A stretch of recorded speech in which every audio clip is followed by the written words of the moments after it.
Hello? Yeah, very good volume of microphone. Good morning, everyone. Welcome to our last transnational meeting of Taskforcome project. It is really wonderful to see you all back in person, especially that we had the last occasion to do so exactly 2 years ago in Forli. Before we get started with the first working package, just few organizational issues. Unfortunately, please remember for those who are on site that we have to use masks with the exception of those who are speaking. This is the first important information. The second one, that coffee, if you haven't discovered yet, is already available, so you can always grab your coffee and return back to conference room, no problem. For those who are joining us on Zoom, because there are several persons who will be attending virtually through Zoom, please remember that you can take an active part, yes? Of course, if you use the YouTube channel, you can just watch and listen, but if you are on Zoom, you can switch on at any moment. If you would like to say something, just let us know either by raising your hand or by writing it in a chat window, and Adriana, our communication manager, is watching closely what is going on Zoom, so don't worry, we will not miss your request to say something, and actually you will be even invited to say something during each working package. Then when it comes to division, let's say, of tasks, you can see that in program we have for each module, let's say, a responsible organization or person. This means that this organization actually chairs the session, but obviously all partners are welcome and even will be called to say something. You don't need to come up every time with a structured presentation, don't worry, but at least we would like to have a discussion and input from all of the partners, just to say on behalf on each hub what is going on. The final issue, if I have not forgot, if I forgot, I will come up with this later. Please let us know who is coming for dinner. Of course, everybody is invited. Even though those who are on Zoom, you can still come. We are really welcome. The restaurant, we will provide you with full information. How to get there is Farina restaurant on the old city, very next to Rynek, the main city square. And this is, I think, an opportunity to socialize. Also, some of the partners will join us later, especially is the municipality of Krakow will join us for dinner, because I think some of them are present on Zoom. They could not attend today because they are on the parallel conference also here in Krakow. But they will join us on dinner, so you will meet the guys, yes, which are also our partners in the project. And during the day, I think some regional authorities from Małopolska will also join us. I think in the afternoon. So we will have all the Polish partners present during the conference. Okay, now I give floor to Anna, and we start the work package management. Hello, can you hear me? Is it okay? Yeah. So on my behalf, I would like to welcome you here. It's great that we can meet in person because we had one-time opportunity to meet before. So for the beginning, we will start with a few formalities regarding management package. And first of all, we are just about to finish the project. So the final report is approaching. Our project will finish at the end of this month. So please do remember that you have 1 month to prepare and submit your partner report.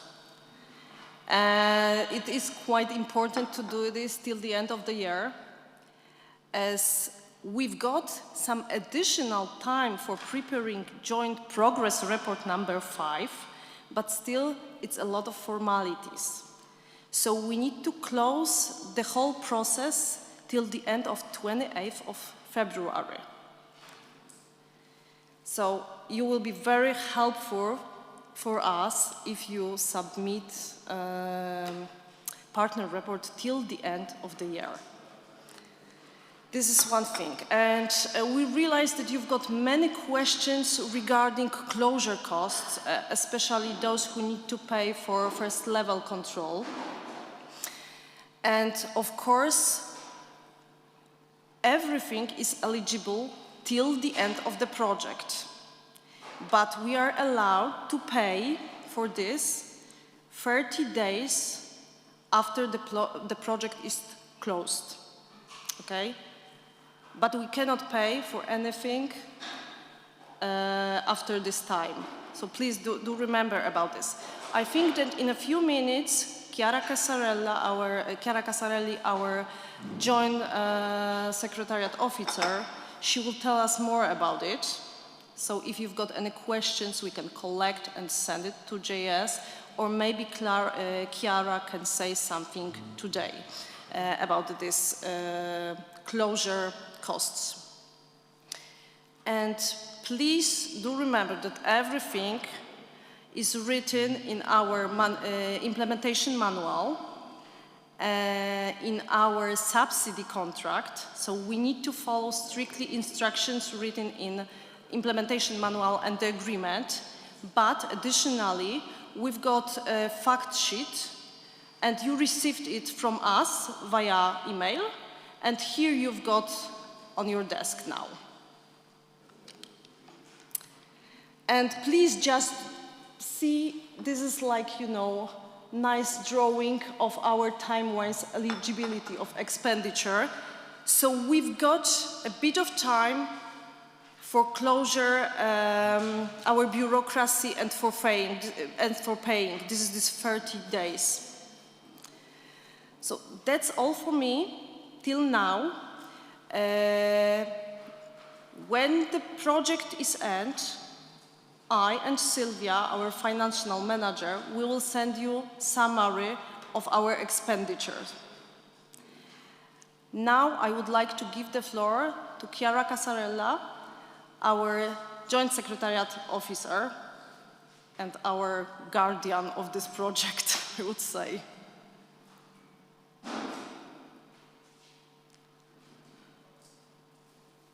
Yes, you can hear me. I see. Yes. Hello, Chiara. Right? Hi. I don't know if you can hear me in the. Yes, I hear I hear the feedback. So I think you can hear me in the hall as well, right? Can we see Chiara? A czy możemy ją też widzieć, Adriana? Czy... I'm sorry, Chiara, but we cannot see you now. Just give us a minute. Yes, I see you cannot see me, but I think you can hear me, right? Yes. And is it possible to turn it on a bit? Tak, oni już widzą. Okay.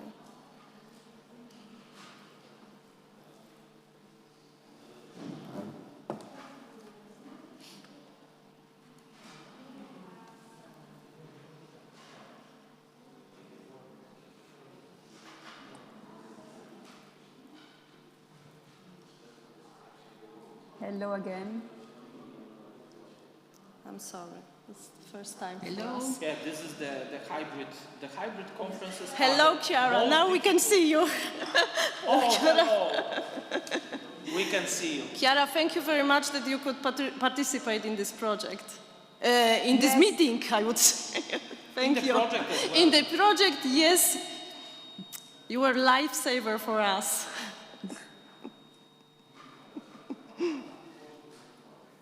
So now can you hear me in the hall as well? Yes. You can see me. Okay, that's perfect. So thank you for the invitation. I'm really sorry I cannot be there because I actually really love Krakow. So I would have really liked to be there with you and meet you in person because I don't think that's ever happened in these 3 years. So that's a bit of a pity. But anyway, I think, like you said, we were very much in contact, and I think we had a nice journey together. What I would like to do, is it okay, my speed of talking, is it okay, or should I speak slowly, more slowly, maybe for the people live? It's okay. Okay, now I only see myself, I don't see the audience anymore, but that's okay. Okay, that's great. I see you back, and my speed of talking is fine for you as well. Okay, that's great. So yes, as I was mentioning, I'm happy to be here. I would just like to say a few words about the project, and then maybe come back to this thing of the closure costs very briefly. Unfortunately, my colleague Christina, who was also very much involved in this project, she cannot be here today, and she is the finance manager. But as agreed with Anna and Jan, I will give you a brief overview of these closure costs. And then if there are any really specific questions, as usual, Anna and Jan can collect them and send them to us, and we can come back to you with a definite answer, a clear answer. But let me just say a few words. I think this project has been really interesting for us. I'd just like to recall that you are one of 4 projects that is working with migration-related challenges. And I think for our program, that has been a very interesting journey. Personally, I was in charge of all the projects. So for me, it has really been very interesting and a learning, very much a learning effect also to work with you and the other project, because this was the first time in Call 3 that our program was specifically addressing this topic. And I think you have enriched our program in a level that never happened before. I think it's very important that we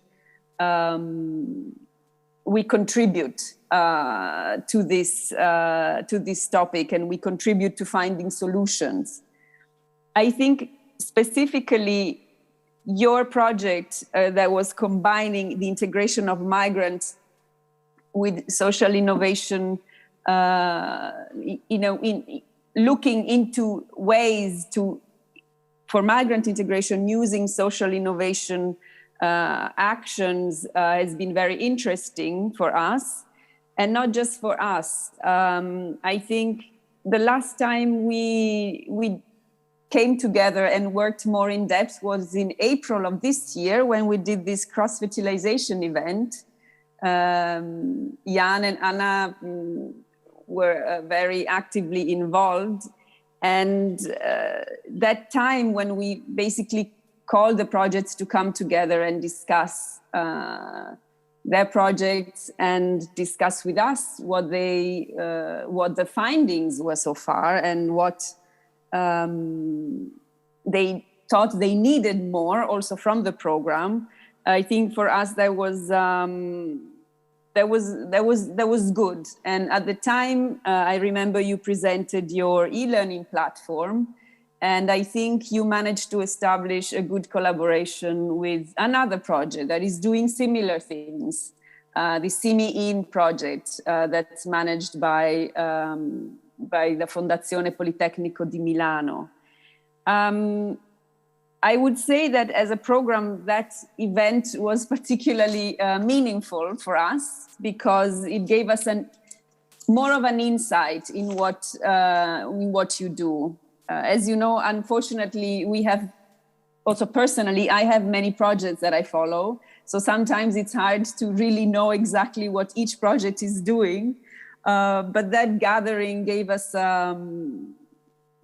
more of an idea and really gave us the opportunity to learn more and to be closer to the project. So I would like to thank you one more time for that and for being constantly in touch with us, not just for the administrative part, which is very important, but also in sharing the work that you have been done so far, and also your commitment to doing a good job. I think that is not to be discarded, that is to be remembered, and that is to be celebrated, because I think it has not been easy for you, like for us. For us, it's not been easy to carry out projects during this time of pandemic, especially, I think, a project such as yours, where meeting people is crucial. So, and if I remember, I went back to see some of the comments that you had made for Taskforcome during this cross-fertilization event, where you mentioned that involvement of stakeholders sometimes is difficult. And of course, it is especially, or involvement of policymakers sometimes is difficult. And of course, it's even more difficult if you have to do it with a topic that it's not always easily understandable or deemed to be important. And even more so if you have to do it during a pandemic. So I think the effort here for everybody was quite strong. So I think that some of you were new to our program. So I want to say that we know that sometimes the program is not easy, is not straightforward. I think there's a lot to process, a lot of rules to process. Some of you may be experienced in other programs, and even if they come from maybe the same funding, so even if you receive funding from the Commission, still the European Union has different ways of funding ideas and projects. So I know that we are very specific. So there's that. But I think these projects always give the opportunity to create synergies and to create collaborations that maybe you did not expect to create during these almost 3 years that you've been working together. So we hope that with the experience that you have gained in working together and with the tools and the training and the e-learning platform and all the what we call the outputs, but the outcome of your project, generally speaking, you, not just the University of Krakow as a lead partner, but the participants in the project will have an opportunity to use them further during the, in the future, at least in the near future. And that these tools that you yourselves have created, you will be able to use it for your organizations, that this journey during this project has been useful for you, really. The other thing that I wanted to mention, and for the future, speaking about the future, is that exactly today, and this is why I cannot stay so long during this event, unfortunately, is we are launching the first call of the new program. And maybe it's interesting for you to know that topics such as yours will be possible in the new program. So the call will stay open until February. I don't know if any of you has the interest or the idea of, or is crazy enough to go back to working with us. But the topic that you have been dealing with is is actually interesting also for the new program. And why is that? What I want to say is that you have looked at the potential of migrants from the perspective of, from the entrepreneurial perspective. So you have managed to combine the potential and the added value of somebody who comes from a different country and their entrepreneurial spirit within within your countries, within a specific region, within a specific city. And you have tried to give tools to these migrant entrepreneurs, or these entrepreneurs with a migrant background, so that they can thrive in their new environment. And you did this through new ideas, in entrepreneurial ideas, and also ideas that combine innovation with a social aspect. This type of project, these type of ideas are possible also in the new program. So if you combine so the combination of the social aspect and entrepreneurship within the framework of specific economic activities of the countries is something that can be explored. So I also I would like to invite you to think whether you are interested in continuing this journey and maybe building on what you have done so far. You have, with the outputs that you have worked on, with the work that you have done so far in this project. We have had in the past projects that built on previous experiences. And I think what we as a program and we would like to do in the future is try to walk this path even more. So not to continuously invent something new or create something new, but to look at what's there already and to bring it to the next level. So, yes, I think, I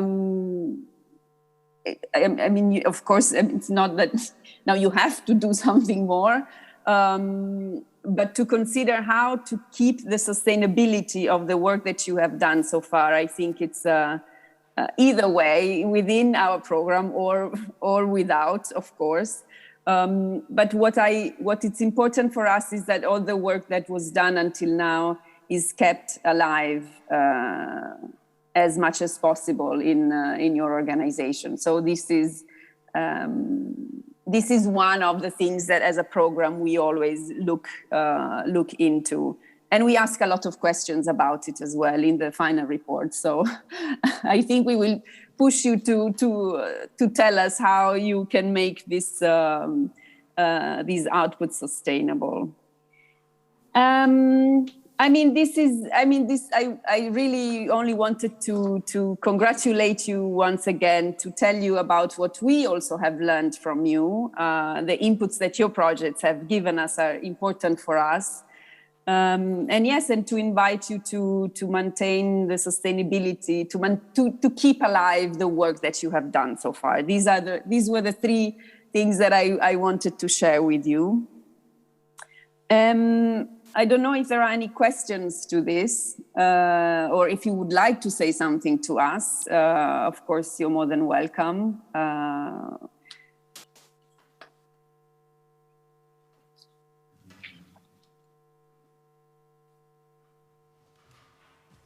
So maybe I can say something, Chiara. First of all, thanks a lot for being with us today and for your continuous support. Actually, when we launched Taskforcome, you are right, we were not aware how big challenge it will be. Exactly the project, nobody was aware. Also our beneficiaries, how tough the next years will be for everybody. Of course, we are complaining because we had not any or very limited interaction in the project, but think of our beneficiaries who have suffered the most during this pandemic. Also, many migrant firms unfortunately have been closed, so this project and initiatives like this one are needed even more than ever.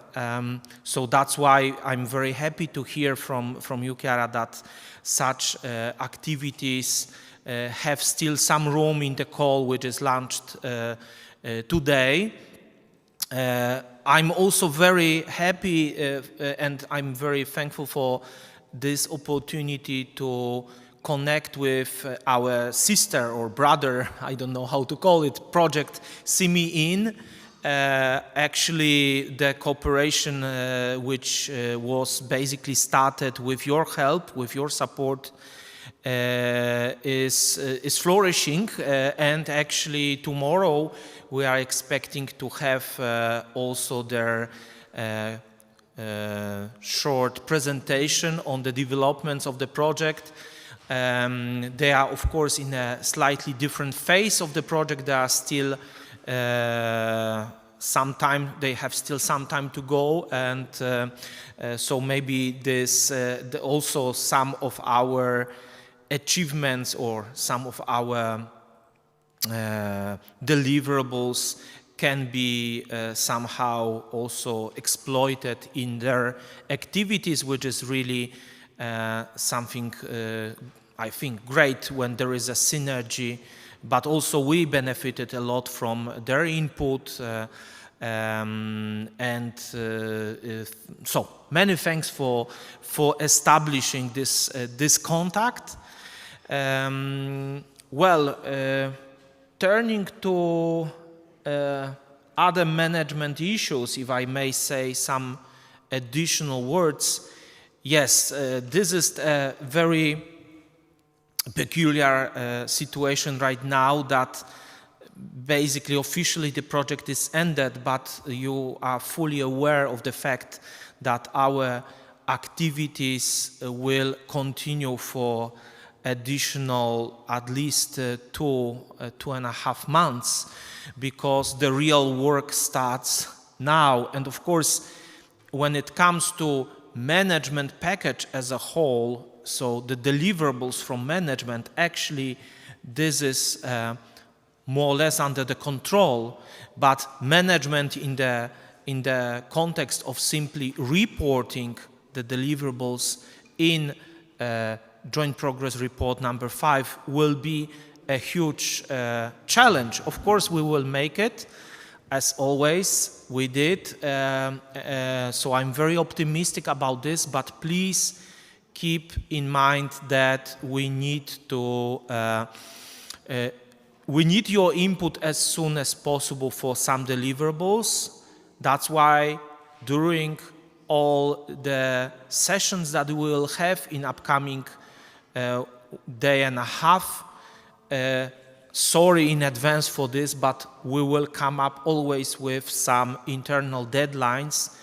This is because maybe we will have some time to show it. The logic of Joint Progress Report is completely different, and technicality is completely different from side of the partners. Also for us preparing a partner report for Krakow University of Economics is piece of cake, but then preparing it as the leader for the whole consortium is always a challenge. And during this, usually we will ask you on a continuous basis for your inputs or sometimes some clarifications. So please be ready to assign an officer, a person on site of your organization that will be always answering the emails, because now the time is quite short. Of course, we have time, but we have to plan our activities in upcoming 2.5 months quite wisely, okay? So let's let's keep in mind that in spite of Christmas and New Year's Eve and some holidays, some work needs to be done. Of course, nobody will be working during the Christmas, but week before Christmas is still will be quite warm and hot this year, yes, for us. And please support us in this activity. So. Yes, so maybe if I can say something to that, Please. Jan. Indeed, I think it's very important that as it's been until now, and again, I want to stress the fact that I understand it's not easy to navigate the system, but believe me, there's a lot of information also on our website also for the partners. I'm sure you've come this far, so of course you know how to do the job.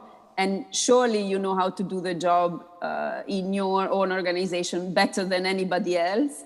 But it is indeed, of course, from the finance admin perspective, but also from the content perspective. And I am the content manager. So I really want to stress that, as Jan said, now more than ever, you need to stick to the deadlines and you need to deliver what it is that is left to do. And you need to be aware of the different deadlines when it comes to the finance. So maybe I can just explain one more time what Anna already mentioned before. And may I ask you, Anna, to show that slide with the scheme of implementation costs and closure costs instead of my face, even if my face is probably prettier than that scheme, but maybe now it's useful to have that scheme, and I will say a few words about it. This is what Christina, the finance manager, is her message. The explanation of these closure costs and implementation costs, and some of the deadlines that pertain to these types of cost. Chiara, just give us a moment. We will see if it's possible to see the drawing. Or I can share my screen, but I think it's clearer if you show it, but I don't know. If you want, I can also share my screen. Yeah, there you go, exactly that one. So exactly this one, perfect. You guys see this, right? You don't see me anymore. Yes. Okay, perfect. So I think this is important for everybody, okay? These implementation costs versus closure costs. So we distinguish between implementation costs and closure costs. So implementation costs is all the costs that are for the implementation of the activities of the project. So anything that you do that's related to the project and its implementation, the things that you do for the project, okay? And these costs are eligible from the start date until the end date, as it is set in the subsidy contract. So for you, these costs go until the 30th of November. You see? Acceptance and revised application form, implementation, so start date, end date. This is implementation for you, okay? Then we have, and you see then below how it is reimbursed. Lump sum, this was before, we don't have to think about it anymore. So implementation is paid with implementation costs, okay? It's connected, light green, darker green, okay? Then we have the closure costs, and this is what is interesting for you starting from the 1st of December, because 30th of November is the last day, then 1st of December it starts. And the closure costs are the costs for the closure of the project, which refer to the activities such as preparation and submission of the last progress report, okay? So, and for that, you have until the submission of the report. You see in the first line, closure goes from the project end date until the submission of report. Okay? So, it is important to respect the payment deadlines for implementation costs and for the closure costs in order for the costs to be eligible. The deadlines are different and they are presented as you can see it here. So for example, what it is now that we have this 30 days payment of last implementation costs, this is important also for you. This last bit here, you have when the project ends on the 30th of November. For example, if you have to pay some costs that are still related to the implementation of the project, you have to do it to the implementation, not to the closure, but to the implementation of the project.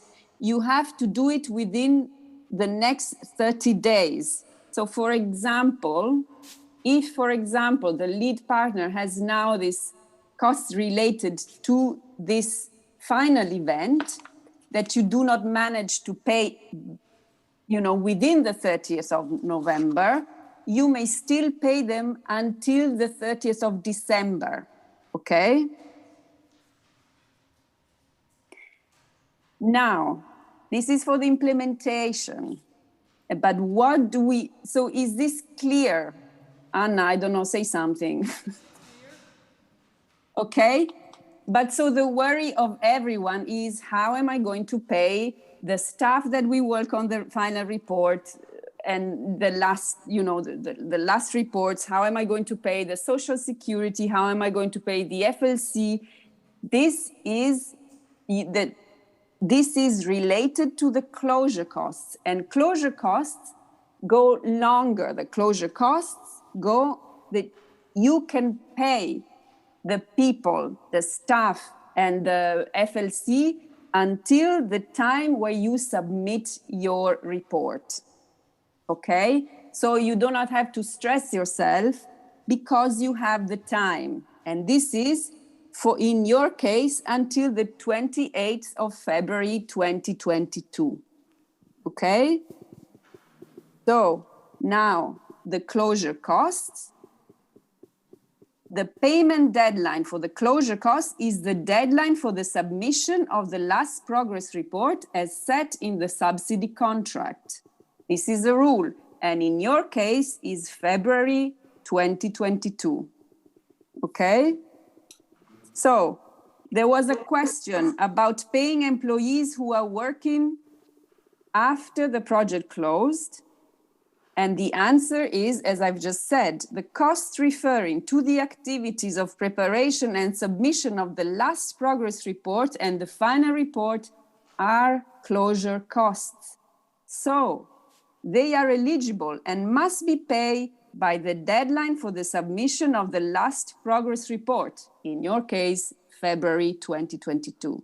Okay? For example, if this is an example that Christina wrote. If partner 2 has incurred staff costs for the preparation of the last progress report, costs are eligible when paid within the above stated deadline, February 2022. The costs for project closure shall be reported under work package management under the respective budget line. So then in the fact sheet, you will see that there are two ways of reporting those closure costs. So maybe this is another technicality, but I will say it and then do not stress about it. This is fine. We can get to it then when the time comes. So there are two options. One is you can report it in the report 5.1, or you can create a separate report, a 5.2.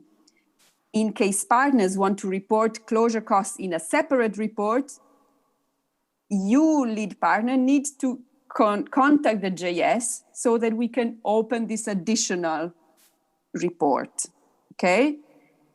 I think the main information here is that you do not have to worry because the costs for this are eligible even beyond the deadline of the project. And for you, the deadline that you have to remember is that this time for closure costs is allocated, and you can work on it and you can get paid for the work that you do. Okay, so I think this is the main message that Christina and I wanted to give to you in terms of admin, because this scheme that you're seeing here now is also important for you to understand. Okay?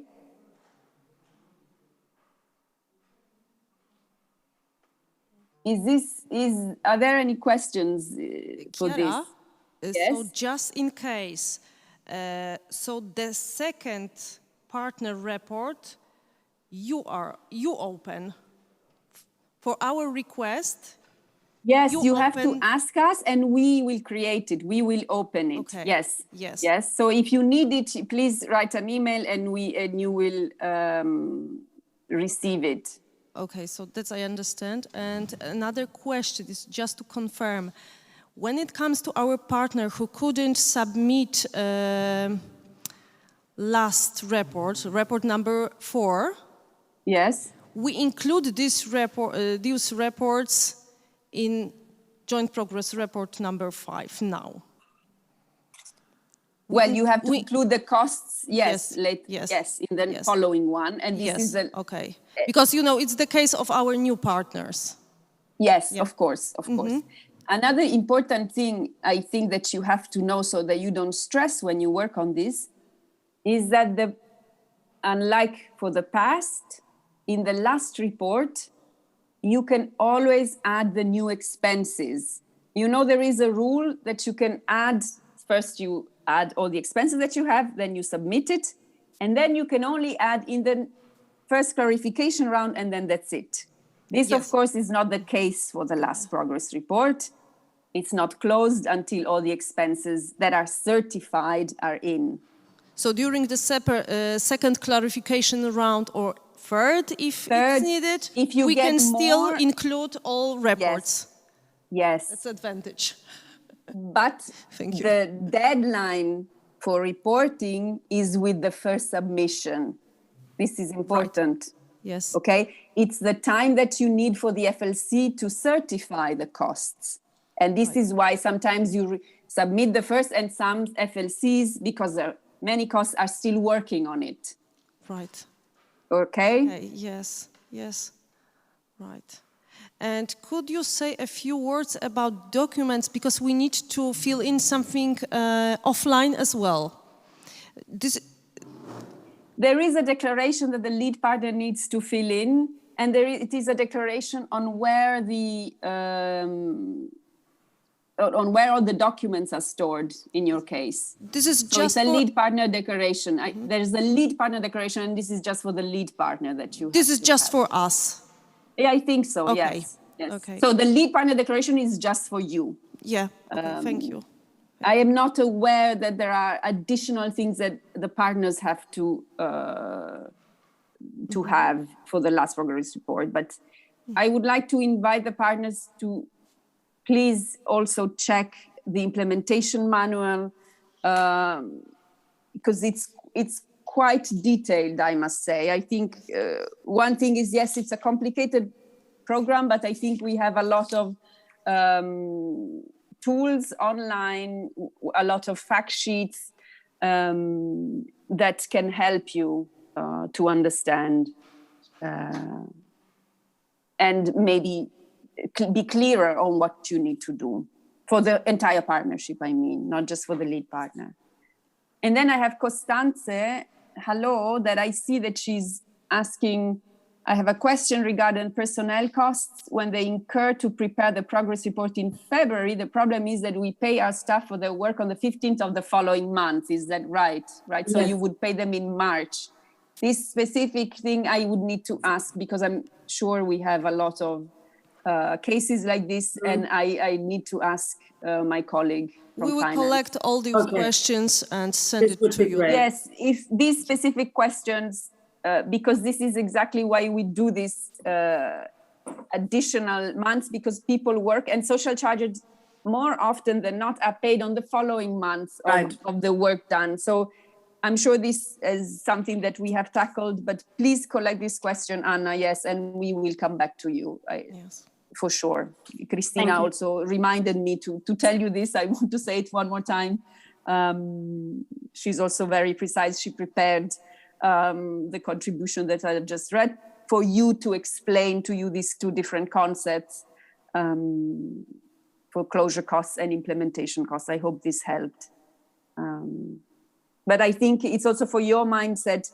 Yes, you have to be prepared as usual to collect your paperwork, to do the work. But there is the time to do it. It's not, just it's ended and that's it. You still have the time to pay for your work. That sounds very reasonable. It's very reasonable. I would say so too, exactly. Because I think it's also a matter of how do you approach something new. Of course, the final report, the last progress report, all the expenses that were not, that come from the previous reports that you did not manage to send into payment and so on. So it is a stressful moment, I understand, but as you know, we can always answer to your questions and there is a time to do the work. This doesn't mean there is a lot of time because the work will be a lot. So of course you will have to be quite regimented in working towards the closing the progress reports, but you have the possibility to organize your work and of course, as Jan said, is the Christmas holidays are in between, and this is also a time where the work slows down. But I'm positive that you will manage. Okay. Thank you very much, Chiara, for your help. I'm not sure if there is any other questions to Chiara.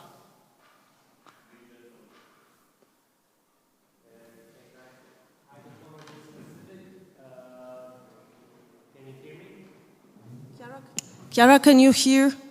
No, not really, but maybe he can ask the question. Oh, maybe you can, yes. Just 1 minute. I think you need to press the button. Yeah. I'm sorry, some technical problems. No worries. It's already incredible. Hello, can you hear me? Yeah. Yes, I can hear you now, yeah. I'm Tony from the city of Split. Hello. Hello. So maybe it's a bit specific. We didn't plan the cost for the staff after the implementation period, but we will have some additional funds unspended from another work packages. Or is it possible to transfer it to the staff cost after the projects or for the closing period?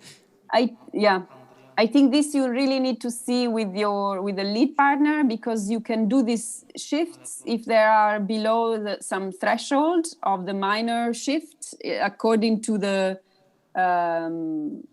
because we as a JS we look at the project as a whole, and these shifts that are minor shifts between work packages, between budget lines and between work packages, this is what the lead partner agrees, because the lead partner has the overview of all the projects, who is shifting what at what time. And these shifts that are minor, they should not be beyond a certain threshold. Okay, and I understand Yeah. everything. Thank you very much. We will have a deal with the lead partner. Is it possible or not? Exactly. I think this is, I mean, I cannot say no, it's not. I mean, I think it's important if you use the funds, especially in the case that you said you did not think of it in the beginning. Now you have some funds, why not use them? It's, I would say, even wise, a good management is trying to use the funds properly. So, but this I cannot tell you. I think this, if you ask the lead partner, they will see whether this is possible or not in your case, and also on the project, overall project level. This you can ask them, of course.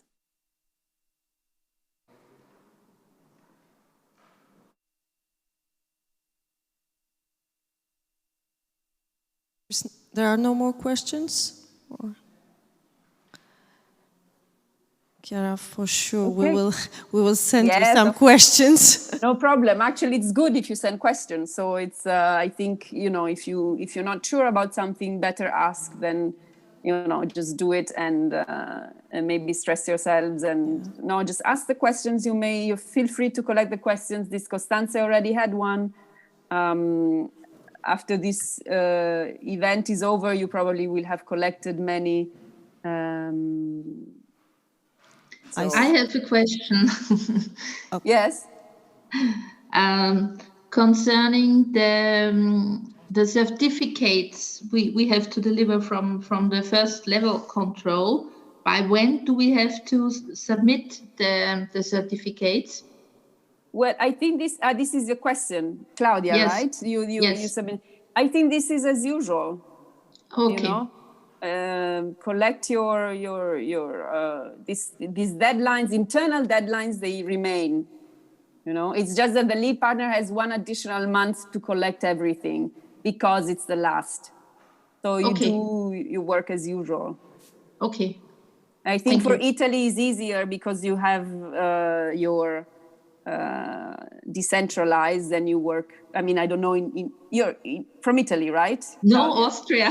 Sorry, An because you Italian haven't- name, I but thought- Austria. Yeah. Okay. Sorry. Yeah. I'll never assume. Yeah. No. Please, business as usual, and then yes, and then it goes to the lead partner and so on. Okay. Okay.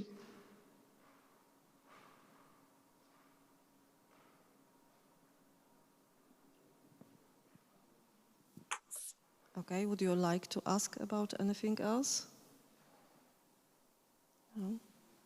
Chiara, can you hear me still? Because I cannot see. Yes, I can still. Yeah. I can hear. Chiara, Just, thank you very much for your great help. You're welcome. I was. You are really glad. a big support for us. I'm glad that's how it's supposed to be. And yeah, so I would like to wish you a great final days of work together. I think it's great that you can be there together. And just let us know if you need anything. And I'm looking forward to looking at your final outcomes from the project. Thank you very much. Thank you for your participation, and for sure, soon we will send you some message. Yes, please. Thank you for your patience. Yes, no problem. Thank you and Jan and the entire team of the lead partner, of course, also from all the, and to all the partners as well. Thank you very much. Thank you. Bye. We'll be in touch. Bye. Thank you. Thank you. Bye. Bye. Thank you.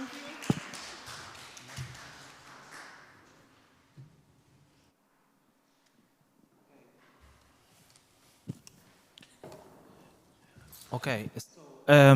Summing up this, frankly speaking, this is a positive surprise, at least from my side. But of course, we need to.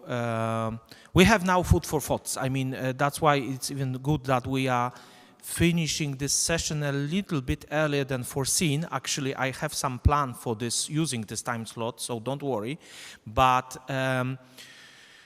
in upcoming days, definitely we will have to think, I mean, by each partner, those who have not spent the entire money, especially from management pocket, but I think there is also some room for shift changes, because obviously work on reporting is the most time consuming and the hardest one.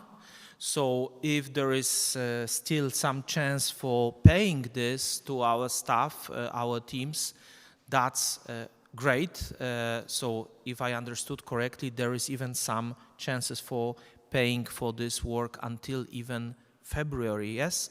But we have to double check everything. So basically the task for upcoming days for your teams is to check the budgets, if there are still some funds which are unused, and of course come up directly with questions for Chiara, because we need really to be 100% sure that these costs will be reimbursed. So let's say let's have an internal deadline for Monday, the latest, next Monday, with very detailed questions for Chiara. Yes, Anna?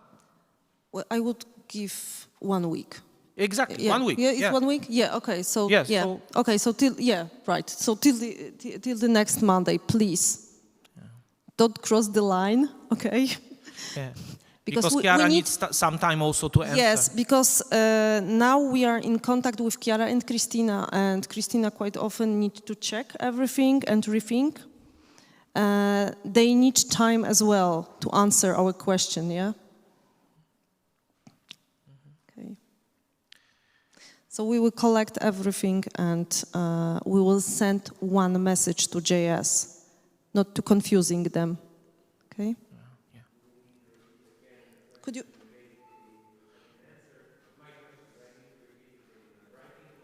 Yeah. Yes, please Yeah.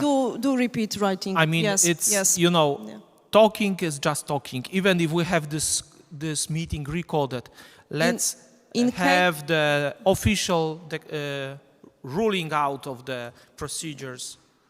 In case of the cost eligibility, it's better to have everything on paper. Yeah. Julian? You can use the microphone which is next to you. Just press a button and it should be when it's blinking. So please, Magda, if you could give the mic. Nie działa? I have two questions concerning the partner reports. Since we are talking now about February and everything, our partner report deadline is end of December. Yes. Yes, partner report, yes, because then, including your reports, we need to prepare joint progress report, and this is till the end, well, till 28th of February. Okay, and there might be the possibility to shift some budget to staff costs for reporting in December, for example. I need to see it on paper. We need That to is what we recheck. can- I need to check it with Sylvia, and then we need to consult it with JS. That would be a question we could send to you until Monday, for example. Okay. Yeah. Yes, that's right. Julian, Please, from Julian. what we have understood so far, yes, because this is a total novelty for me as well, I must say, we have understood that if you have costs connected to Preparation. first implementation, okay? So all the consultations, if you still have some money to pay some experts for doing their job on local action plan and so on, this can be incurred by 30 days after the project That's expires. right, yes. As long as you write that this job was done in November.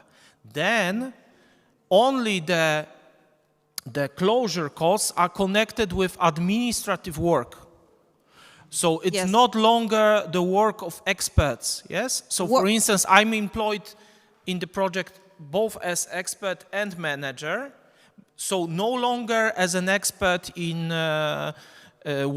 thematic working packages, just reporting in the EMS, and this is something that we will, but Julian, of course, now we have to double check everything, but this opens But this must be work connected to the preparing and submitting report. Yeah? But that's good news, of course. If we are able to do it, that's perfect, yes? And I have a second question related to the partner reports. Do we have any specific instructions for the final report, for example, about those result indicators, for example? Because we would like to prepare everything until beginning of December or something, but if there are specific instructions from your side, it would be good to know. For example, for those result indicators, you know what I mean, in the electronic monitoring system? I guess the result indicators, at least this is what I've been trying to do for the weekend to check this, will be probably reported in the output fact sheet number 1 and 2. One is for the local action plans, and number 2 is for blueprint, which is basically transnational action plan. And this is something that I will be talking in the next section. So I guess, I mean, I need to look at this is what I haven't done, sorry, but I can do it today and let you know today in the evening. But I haven't checked our our partner report. But I don't think there is much room for reporting this in partners report. I guess it's in the joint progress report as the leader, and we have to input the output fact sheet in the very same vein as I think you did together with also Georgia, the reporting on output fact sheets. Then when we were preparing some, screenshots from the Taskforcome learning platform and some documents, this kind of thing. So definitely there will be more time for this, I think, because obviously producing high quality evidence is actually another story which we have to discuss on the work package number 4, the policies. Yes, especially that I'm a bit wiser, not so much, but a bit wiser. Hopefully, Francesca and Mara will correct me when it comes to these indicators of stakeholders engaged. Okay. So this is something that we will discuss in the next session. And now, Zhenya has disappeared. Okay, so yeah, if you have some questions, please. No, it's not a question. Maybe it's it's an invitation. Maybe it can be useful to share our partner reports, because those could be the final one. So maybe on Alfresco. Yeah. So that partners Let's create a folder there. Can share partner reports, and maybe this is an invitation for you.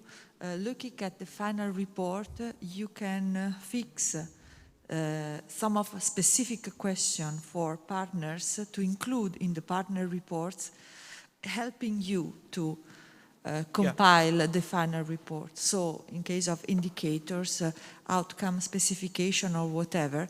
So that's something that we can already include in the partner reports to facilitate and to help you in the final. So let us know so that we can start putting and calculating and collecting in our partner reports. And maybe we can share these final partner reports as there's going to be the final one. Some degree of coordination, I think, will be needed, because of course we can, let's say, correct and adjust everything on the level on joint progress report, but there must be some coherence. So,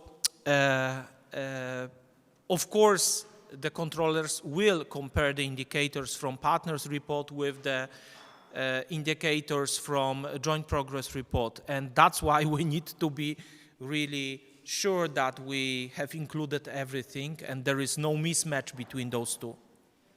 So that's why it is important. But when I'm almost 100% sure, turning to Julian's query, that there is very little room for providing evidence in partners report, and this is the place in a joint progress report when they want to have exactly in output fact sheets the probably zip file with signatures, letters of intent, or at least some email evidence that the documents like a blueprint have been agreed and partners have been engaged. Okay, so yeah, of course, Marin, go ahead. No? Okay, now it's better. Please keep it closer to your, yeah.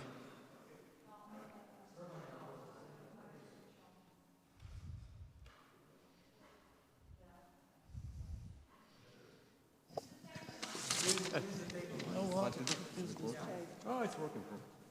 Yeah, it should be working.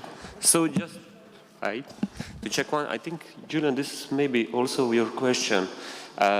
In partners report, we have a section that's called target groups reached. Our national controller never asked us to fill this one.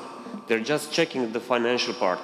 So we weren't reporting like, I don't know, 10 education stakeholders, 10 MSPs or something like that. Are we, do we have to write it in the final partner report? Or you will just sum up by all the reports that we made in other documents? Well, Marin, this is the basic rule in every project. The more you report, the better. No, it's no problem about reporting. Of course, when it comes to other stakeholders reached, we have quite a big, let's say, reserve, yes, because my team, research team, has used this project, also some our findings from the project in also our research activities. So that's why we have a lot of conferences, also for a general public, but also for academia, in which results from Taskforcome have been communicated. So we have, I mean, okay. in this indicator, I think this is the safest, but still, the more the better, of course. Okay, no, sorry. The main question was, do partners need to report them in the partners report? Because so far our national control didn't ask us. but Yeah, Marin, but this is the last report. Okay, so we have- Probably you will have. one thing, our partner reports are first controlled by first level control, but always JS can open it and check it as well. Okay. So please do report everything. Please remember that I think the logic of the controllers will be as follows. So in all the JPRs, what was really checked so far was our main report as a leader, yes? The partners' reports were just checked, I think, mostly for finances. Now, for the last reporting, this might not hold true, this assumption. I would expect that also the controllers can look in your partners' reports. Although, of course, once again, reassuring what I have said, I do not expect that you have to provide the signatures or so on. Probably not in the partner report, but rather in the report for the whole consortium. Still, the indicators, I think it is better to include them. I think also we have, as far as I can remember, because this is usually in the package of Andriana, but we in our Krakow University of Economics report, we also had this.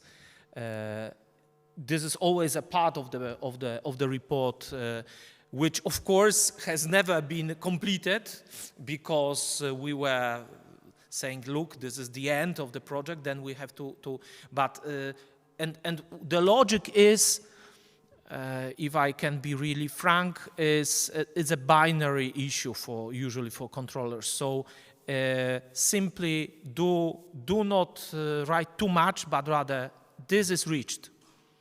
And the room for explanations is in joint progress report.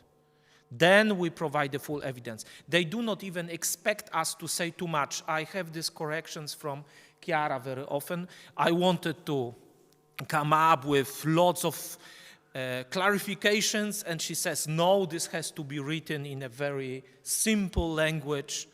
So myself as a researcher, I'm suffering with reporting this, because I want to show how much work we have done, and no, they want really clear, short, concise information. It needs to be understood by everybody. And back to expenditure, just please do write detailed information about your expenditure. Yeah, because we had last time during the reporting number 4 problems with this, so please be very detailed about your expenditure. So for instance, which budget lines are unused and how much of money is left in the given line, and that you want to shift it obviously for for the reporting costs, yes, closure costs. Yes, but also the place of the expenditure, detailed costs. Just be specific about it. Yeah.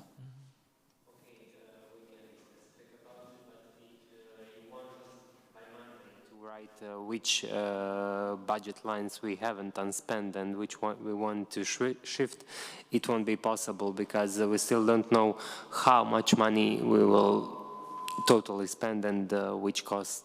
I think that for the next week, the most important are questions we've got. Okay, we will collect questions, and budget shifts. We can give you a bit more time. Okay. I will discuss it with Sylvia, and then we will send you some deadline for this, okay? Sylvia is obviously very happy. I can see her face. No, it's for Sylvia, it's good news, but also very bad news because, of course, this opens a new Pandora box. But, of course, if we have, I mean, from our perspective as leaders of the project, the more money you will spend, the better, because we don't want to leave the... You know, it's always a bad sign when there is so much money unspent. Of course, we can explain ourselves with pandemic, but still it's much better for use most of the funds. So it's also in our interest that you use this money. Okay, now the plan. Wojtek, już jest jurta otwarta?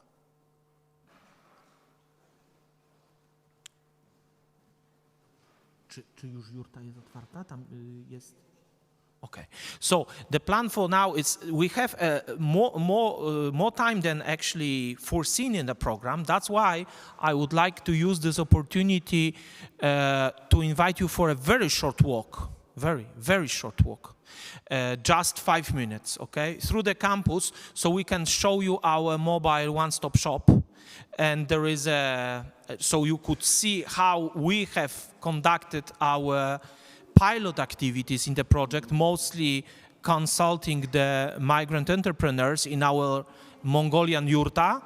And there is also a nice exposition there, so we can go there for just 15 minutes and then come back for coffee, and we have time for more discussions and before we start our second module on policies, working package 4 at 11:45, okay?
Okay, can you hear me now?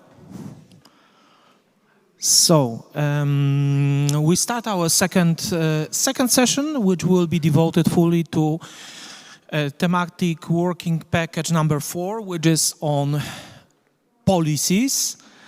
The agenda or the plan for these 2 hours is basically that I will start with a short overview.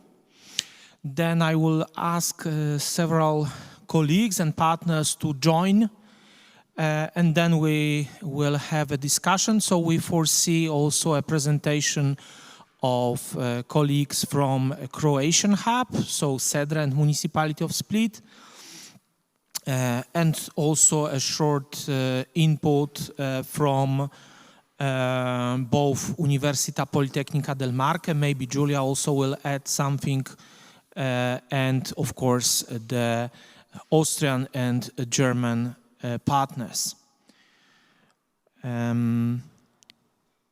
Could you change the slides? Okay, I have the good. So for those, because we are streaming this event live, so just a short clarification for those who are either unaware or who are not familiar with the project and the construction of Interreg program as a whole. So basically all Interreg projects as a mandatory part have this policy making and policy advising module. So every single Interreg project has to end with so-called policy actions and action plans. Of course, in our case, this working package is not detached from what we've been doing for the last 2.5 years. So we are exploiting what we have learned and what we have developed so far in our project. And our goal is to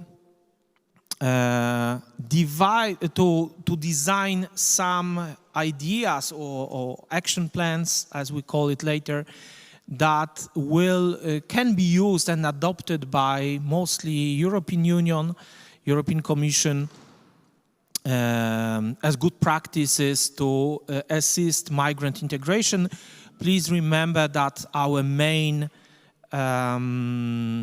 motivation for starting the project was, and this is what we've learned from our research also later on in the project, is that many migrants go into entrepreneurship without really knowing what they are up to and what are the pros and cons of this approach. So in order to enhance migrant integration through entrepreneurship, some assistance and tailored assistance to migrants' needs is desperately needed, not only in our regions, but in European Union as a whole. So that's why our project can really make some positive changes in Europe, and we can convey this message to policy making, showing that our ideas that we have developed in our project make really sense at a higher level and can be implemented as a good practice. Also, what is very important is from the perspective of European Commission and the Interreg program authorities, that the projects which are financed within Interreg Central Europe leave something, let's say, more permanent. So that's why also our local action plans and the transnational action plan and blueprint have to include a kind of promise of activities that will be somehow continued beyond the lifetime of a project. Of course, we have to be realistic. we are fully aware that once we finish the project, no funding is available, so we cannot also promise some unrealistic actions. But still, I truly believe, and based on what we have delivered so far, I see that we can make some activities, let's say, more permanent, or at least they can be continued within the next few years. So this is a very rough overview. You have seen this picture before. This is also for our multiplier event purpose. This is basically the logic of our project. So it is a multi-level cooperation, not only transnational, but intersectoral between mostly academic community, third sector community, so NGOs, and the public administration. And of course, these institutions tend to cooperate, but usually on bilateral level. So this triangle is something unique, and it is a mandatory part of each Interact project. But also this transnational dimension is very, very much important. And so based on this, we aim to create some policy recommendations in the form of the action plans. And this working package has its problems stemming from the bureaucratic constraints of the Interreg program alone, which actually we have to say it loud, because in upcoming years this has to be especially changed in Poland in order to simply better implement such programs in the future. So public administration, in terms of regulations, okay, so it was not the fault of the officers directly involved. It was the problem of specific regulations. But apparently, some public institutions cannot actively participate in Interreg projects, mostly because the way in which they are financed is very peculiar. So they receive their budget in advance, while in the case of Interreg, you have to initially cover the costs and then ask for reimbursement. And this logic, which is also quite painful for most of us as partners, but we knew for what we are actually heading, yes, for what we are deciding. While in our case, and especially in the case of Małopolska Regional Office, apparently the decision which was taken not at the level of our partners was that there is no way how to overcome this. I mean, it was the level of actually of the government of Warsaw, yes, not of the Małopolska region alone. This created a lot of problems, of course, because Małopolska Regional Office was foreseen in the beginning as a crucial actor which would be involved in this work package. For many reasons, not only because the Department for Foreign Affairs is the most logical institution which should be involved in such a local action plan, but also because we had very good personal connections and long-lasting cooperation on, let's say, personal level. So we had to completely reshape the construction of this working package.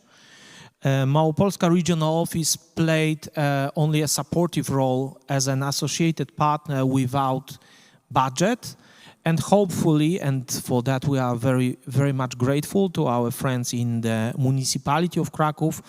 Municipality of Krakow has joined the project for the last year as a co-responsible partner for this working package number 4. So the logic is more or less like this. I mean the partnership of Krakow University of Economics and Municipality of Krakow on a Polish side, plus the municipality of Split at Croatian side are co-responsible for this, for let's say, guiding and for leading this working package. And especially the roles are also divided in such way that the biggest responsibility of our Croatian friends is with the establishment of a blueprint, yes, on which we will talk in few minutes. Also, it is worth to mention that Italian partners are also very much involved in 2 reports which have been already successfully completed, and we will discuss about these 2 reports as well. So Università Politecnica del Marche, team of Professor Marco Cuculelli was very active in developing those 2 studies with some input, of course, from all the partners. And of course, the rest of the partnership is involved in an important task, which is the construction of the local action plans, which are built in such a way that we have a transnational action plan, and then this transnational action plan is adapted to the local context. So, this thematic working package is composed by 2 outputs, or consists of 2 outputs. The first is, so these are these local action plans and call to action local roadmaps. So not only in the local action plan we have the activities that we would like to sustain, but also the realistic timeline of activities that will be implemented. These documents are being prepared by the whole consortium, but what is very important is that the only really binding requirement which we have to show and demonstrate in our partner reports for this joint progress report is that in each of the hub, so please note, not for every partner, but for every hub, for every country, we need to find 20 stakeholders with whom we agreed the engagement in these action plans. I will very soon turn to this. What does it mean? Engagement agreed. This is a crucial keyword for our concept and for delivering the output and for making the project in order to finalize the project. Then we have the second output, which is the blueprint and call to action transnational roadmap. Basically, it sounds very complicated, but the blueprint is actually a transformed and adapted version of the transnational action plan, which we have already created, yes? But it has to be linked with the policies and priorities of European Union. It has to be consulted with the experts, and then we need another indicator, so 100 engaged stakeholders, 20 per hub.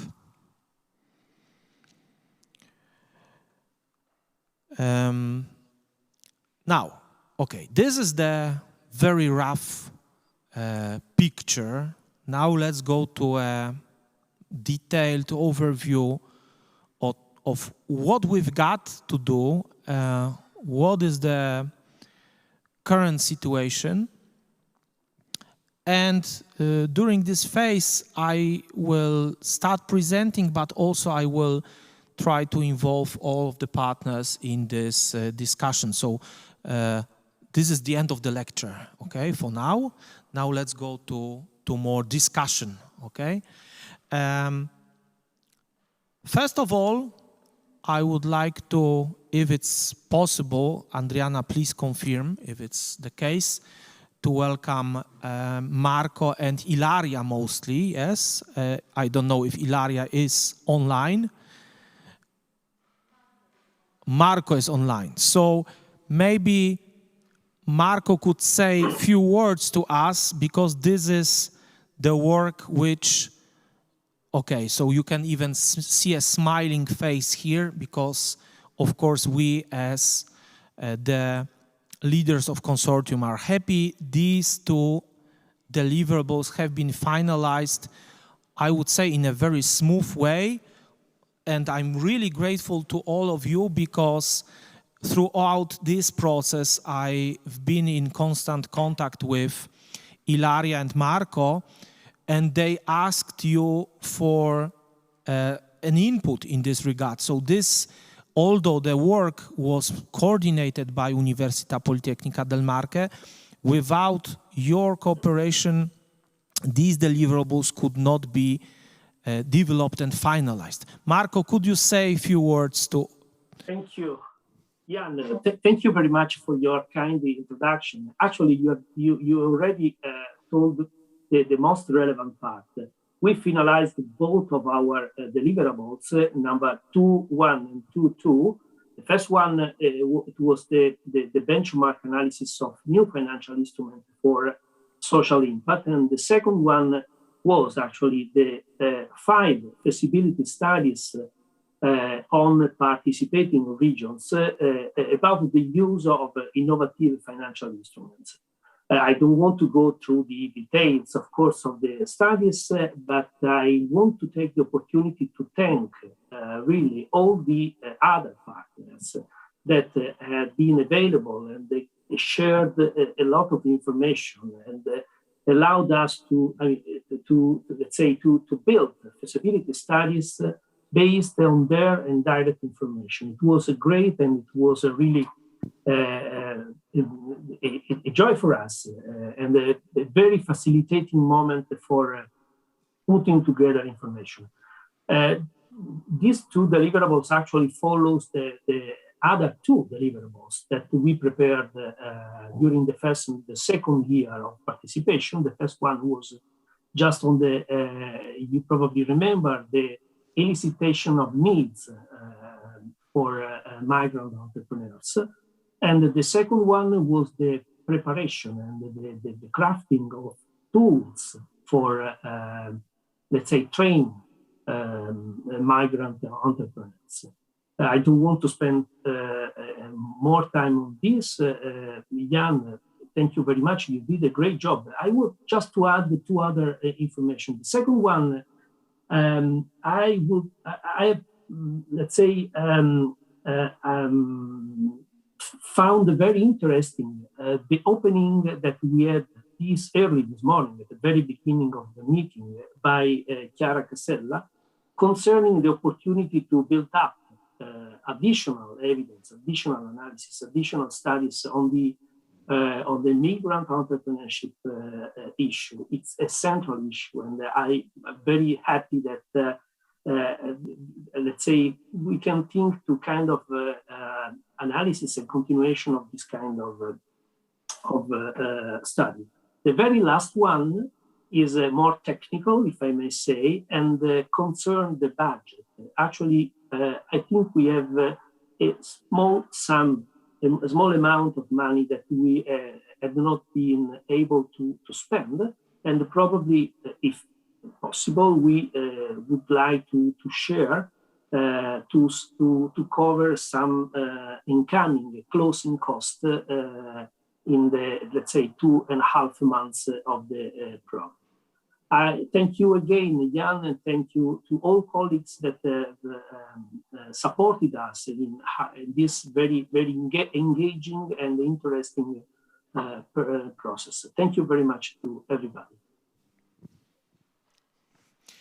Thank you so much, Marco, for joining us and for these kind words. Yes, starting from the end, obviously this is something that we will discuss in upcoming days with Joint Secretariat, confirming again this possibility for closure costs. This is obviously of a higher relevance for all of us, for every single partner, if we can really use the money which is left over to cover the costs of managerial staff that will be involved in reporting the project, both in partner reports, but also probably this is also something that has to be really precisely mentioned, yes, that partner reports will be reported earlier, but this is a whole process in which you as partners will be asked by us, the leaders of the project, to contribute also to the whole JPR5, which lasts until the end of February. So this is very important, not only until you finish your partner report, but until we are able to finalize the joint progress report. But before we can, let's say, confirm this, let's be okay, reserved. This is obviously a very good perspective, but we need the detailed confirmation from financial authorities of the JS. But I agree with Marco, this is obviously for every single partner, not only Università Politecnica del Marche, a very important issue. Yes, Marco has mentioned that Università Politecnica del Marche, this is something quite exotic, I must say, because maybe some of you who joined the project in the middle of it were even not aware, yes, but that was foreseen in the very beginning, that Università Politecnica del Marche is very active in the very beginning and in the very end of the project. So in working package 1 and in working package 4. That's why some of you might, during especially the preparation of learning materials, may not have seen the activity of Università Politecnica del Marche, but that was the plan, yes? They did their job.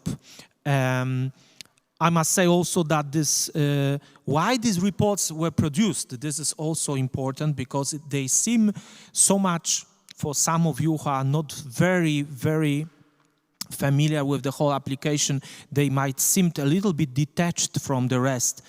It's not the case. Our project and the, let's say, the biggest advantage of our project, that was the reason why actually our proposal was so well accepted during this bidding for financing. It was that our focus is on social innovation. And in order to stress this social innovation, we needed also to show this social, so obviously social innovation is the creation of our hubs and transnational cooperation. But also in this phase of policy design, we needed to come up with social innovation content. And this is what Marco's team, what Università Politecnica del Marche did. They had provided a comprehensive assessment of the financial instruments with which we can finance social innovation in Europe. And some of these ideas were written into the feasibility study, which presents those instruments which, from our point of view of our consortium, are the most realistic or the most, let's say, attractive from our point of view, and which can be used as a source of external financing to continue activities of our project. Of course, we are, once again, careful with declarations. We are not saying that we will go for these instruments, but rather, as our action plan is aimed to somehow, let's say, provide an incentive to the European Union to continue with this kind of activities, it has to include also the possibilities, okay, you have so many wonderful ideas developed in your project, but where is the money for that? Yes? How actually other regions who would like to take your good practice and implement them in these actions in the regions, how they can, if they do not have an Interreg project, how they can actually make it happen. And this is our answer, yes? So we surveyed the existing possibilities, and in our transnational action plan and local action plans, we try to reflect on that. And yes, this is another deliverable, which is basically half ready. So the transnational action plan as a concept. So this was the starting point for developing our local action plans. This transnational action plan is ready in a draft form, but as even Julian has recently commented, this is not finalized product, so it is ready for your feedback, and we are still waiting for some other comments of the partners. We have also the consultation phase, so this transnational action plan plus the local action plan, which is basically transnational action plan, which is adjusted to your local needs. So please note that in local action plan, there is a flexibility. Those three actions which are foreseen, there is a big flexibility in adjusting these actions to your local needs. I remembered quite nervous reaction from Claudia saying on Austrian action plan, but we want to focus on social entrepreneurship. That's great, because this is exactly what we want to achieve with local action plans. So this can be somehow, that's the adaptation phase, yes, in which we are currently now as a consortium. So local partners, each hub is thinking how to bring the actions which are foreseen in transnational action plan to the local level, to every hub, and there is a great degree of freedom in doing this. So this is a kind of a general document, but more, let's say, concrete and specific actions can be tailored at the regional level. So if Claudia is with us, I can repeat what I have written in a very long email. This is not a problem at all, Claudia. Switch, that's, and we are fully aware of this. That's why SENA has joined our project, because SENA is an expert organization in social entrepreneurship. So why we would look for Constance and her wonderful team if not for that? So no worries. Social entrepreneurship can be the main area of intervention in the case of the Austrian local action plan. Now, before I ask Wojtek to show the consultations on and discuss the issue of consultations also on our app and local on our learning platform, I have one issue to discuss with you, because this is, as you see the logic of this working package, it capitalizes on the experience of all previous packages.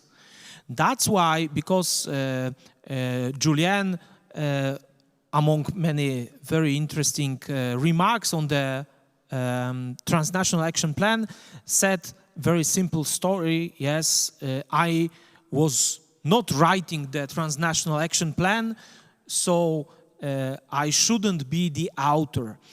This is something that we should consider as consortium, because I think, of course, my team is the main author of the Transnational Action Plan. This I can say frankly, yes, this is not a secret, but it capitalizes on every intellectual product that we have produced in this project so far. So it capitalizes on the work of platform, on the work of Open, on the work of CGE, on the work of SENA and CEDRA, every single partner, and on all deliverables, yes? So my intention by putting all the names there, if you haven't seen the names, please check, was to acknowledge your intellectual input into the whole project, okay? Now, of course, I cannot force that somebody is the author of something that he or she doesn't want to be. So I can always erase, and I can, of course, I will listen to and I will follow the request of Julian. But I would like to have this document co-authored by all the partners of our consortium, because I think it reflects our joint effort. Yes, this is a kind of, I would say, the ultimate deliverable of the project, and this should be produced jointly. So even though that somebody has put, I don't know, 20 hours in this, and some others have put maybe 10 minutes, it is not so relevant, but rather is to reflect that it capitalizes on all deliverables of the project and joint efforts. So please let me know if you are okay with the authorship in upcoming days, okay? So in this case, of course, I can make some changes, but please let me know if you are okay being the author of this document or not. Now, Wojtek, could you take a floor and say something about the consultations? Thank you, Jan. I'll try to be brief. So basically, Jan has asked me to show you our e-platform and the state of consultations on it, because some things are done already, but I think some things still have to be done. I don't know if you can see this, but at the moment I'm logged in as Consult Krakow, so I'm using Polish login for the platform. And as described in Jan's email, we can perform the consultations by going to Transnational Virtual Hub and into our country's course. So at the moment I can't join, for example, Italy's part. You cannot enroll yourself in this course, but I can join Polish course. And as Jan has shown you before, during our last meeting, we have some feedback here for both the local action plan and transnational action plan. As far as I know, most of it has been done by Jan, because some feedback was sent by emails. So I don't know if Jan would comment on that, but what we did, of course, we organized several events in which we have presented the idea of the project and of the local action plan for Poland. This local action plan was then sent to our relevant stakeholders. These are mostly either organizations or institutions with whom we cooperate in other issues, in other projects, in other spheres of activity, but also within this project. And they were asked to provide a feedback and, if possible, to sign the letter of intent. Now, obviously, the answer rate is not huge. Many, especially public authorities, are very much afraid of signing the letter of intent. I don't know if this is also the situation in your hubs, but I can guess it might be the case, yes? That's why we think that we can have, let's say, a three-step level of engagement. The, let's say, most intensive are the partners in the project, which sign the local action plan, which are the co-authors of the action plan. At the end of the local action plan, there is a place for signature. Then the second level are the stakeholders who sign the intention letter. And the third level are simply the organizations with whom we are on a, let's say, a more friendly level, and they provide us with a feedback. Of course, the best way to provide the feedback is to do it on our online platform. Why we use the online platform? Because we promised in the application that we will construct such tool, we call it a mobile app, in which the stakeholders, relevant stakeholders, could assess the transnational and the local action plan and they could provide some feedback or propose some changes in this document. Obviously, as you can see it on our slide, on the screen. Actually, for instance, Aleksandra, who is displayed here, Aleksandra Zapolska, she is the president of the Fundacja Zustrich. This is one of the most important NGOs representing Ukrainian diaspora in Krakow. Actually, this is one of the positive exceptions. She took the instruction which I have sent, how to log in into the platform, and she had written the comments in the platform. But in many cases, I received the email, for instance, that they are too busy to go into the platform, and I received the email from them. So what I did, I of course copied and pasted it into the platform using the consult.pl login, and I stored the email correspondence with them on a separate folder as a proof that such consultations have taken place. And this is, I would say, the only solution, because in many cases, I would guess, in other countries, you will or you had already the very same experience. Even if I can recall the discussion with Francesca and Georgia, you have most of these remarks in email format. No problem. Please document the correspondence in a separate folder and just copy and paste it into the platform on your hub.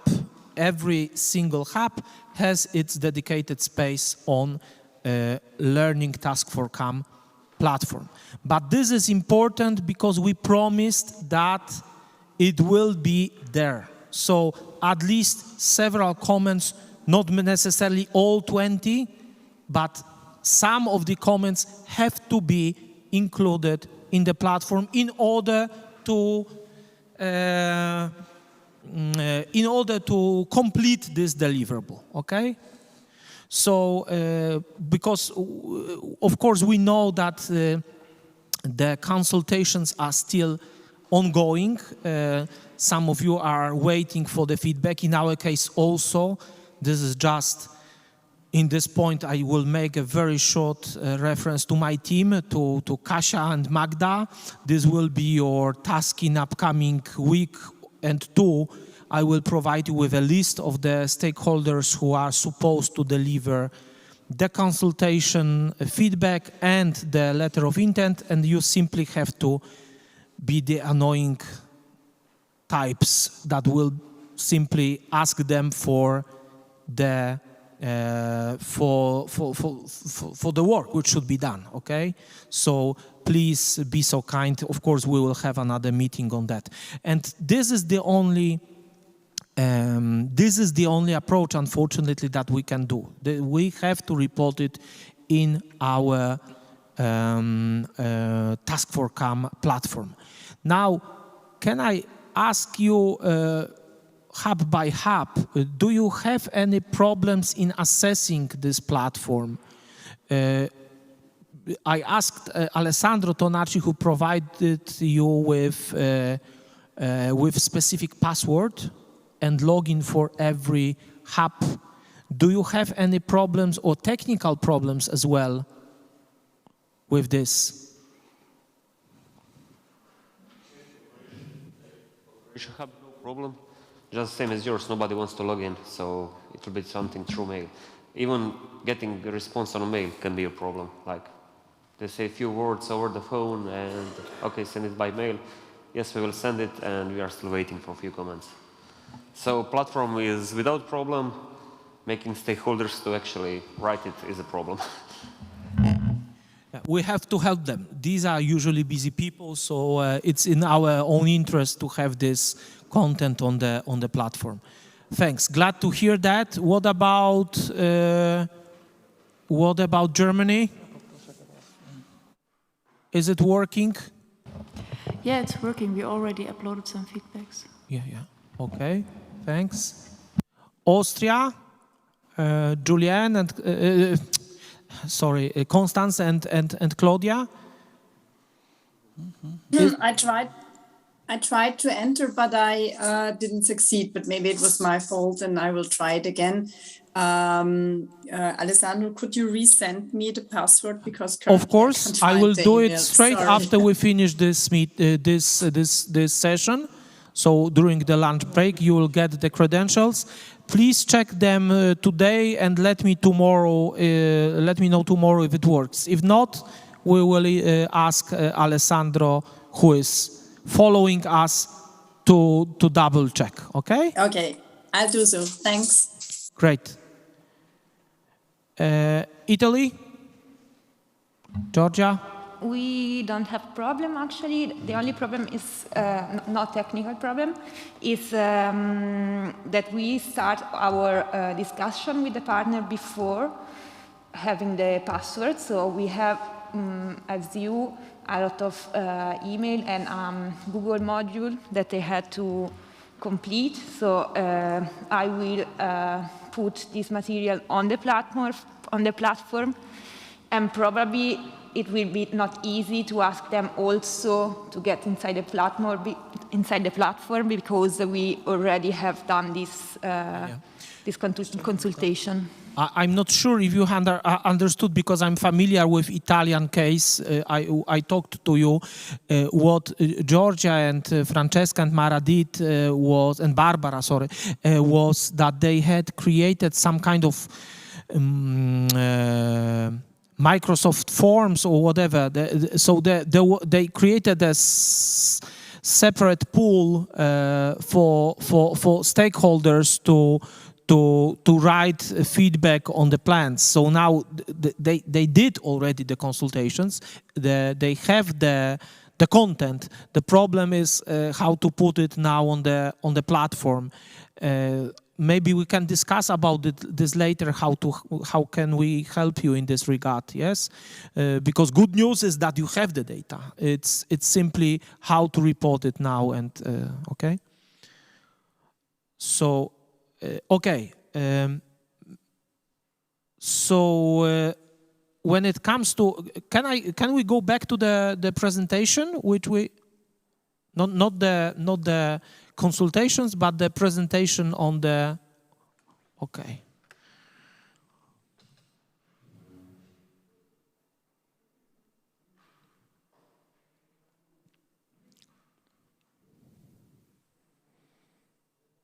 So, the concept of transnational action plan is completed. Of course, this is not the end, because the Croatian team has hired an expert, and this is something that we will talk in 5 minutes, to produce out of transnational action plan the blueprint. But in order to fully complete the blueprint, not only the work of expert is needed, but also we need to close the consultations. So we need to include the feedback of all relevant partners. So the expert needs to have an access to the platform on which all the feedback is included. Yes?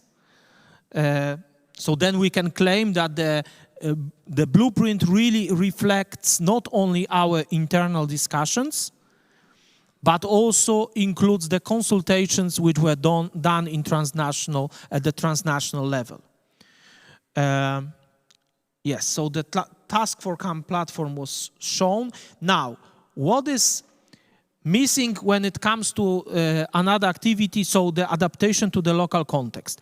So I know that you all have the local action plans. The problem is that I cannot see all of them. So actually, what I can see, what I have got, is the Polish, obviously, because we produce it, the German one, which I got from Julien, and which is uploaded into Alfresco in a quite attractive graphical form. Thanks for that. And the Marin sent me the draft. This was the draft of the local action plan. So I'm not really. So this is just a comment to colleagues from Croatia. Once you finalize the document, please send us also the finalized version and upload it to Alfresco. What I haven't got, although I know it's existent, is the Italian and Austrian plan. So a big request for Georgia, please send us the local action plan and upload it to Alfresco. The same goes, the same request, Claudia and Constance, could you send us the local action plan and could you upload it to Alfresco? Claudia, Constance, are you there?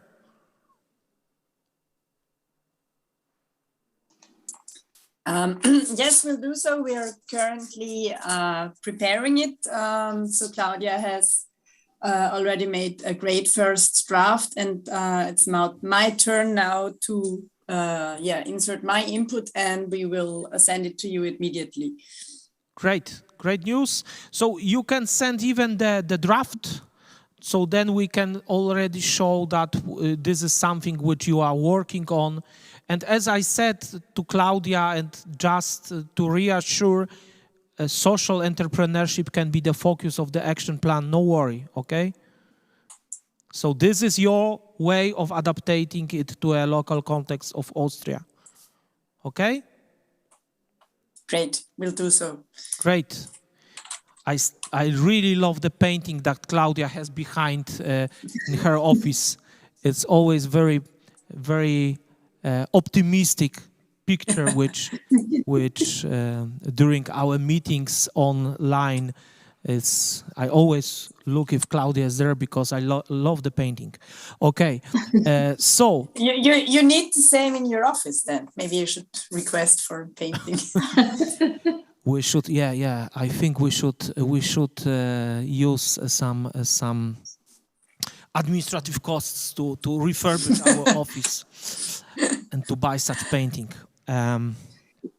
Okay, so thanks a lot for this reassurance. So I can safely assume that we have the action plans. Do you have any comments? Because Marin, you wanted to say something? You will be given floor in one slide missing, okay? I'm only one slide and then I'm heading to you, okay? So, what is also needed, this will be very short deliverable. Do not worry about this, okay? But I will need, and we will need, I mean, as the full consortium, the summary report of adaptation. So how you actually, in your hub, changed the transnational action plan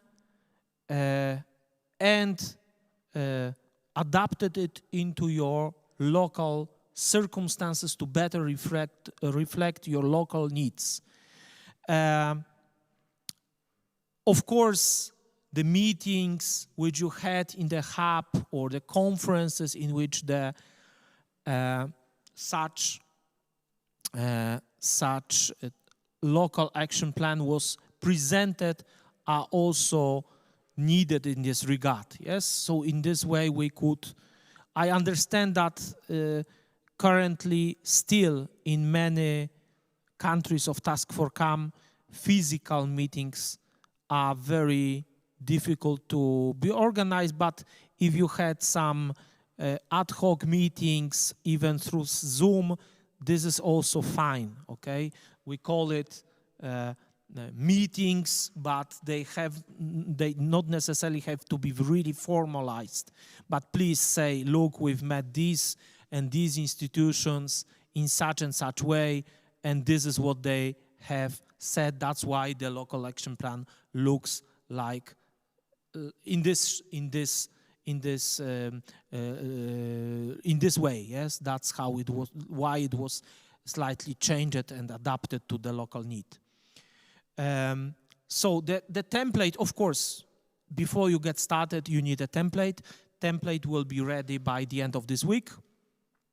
I will also try to produce a very, very early draft of the Polish version, so it would be easier for you to follow and to come up with something very similar. But it would be really great if we can have this kind of very short summary report, because I do not expect more than 10 pages. It's really short. It could be shorter. It doesn't mean to be 10 pages. It can be 5, 6. But it would be really good to have it by the end of this month. Okay.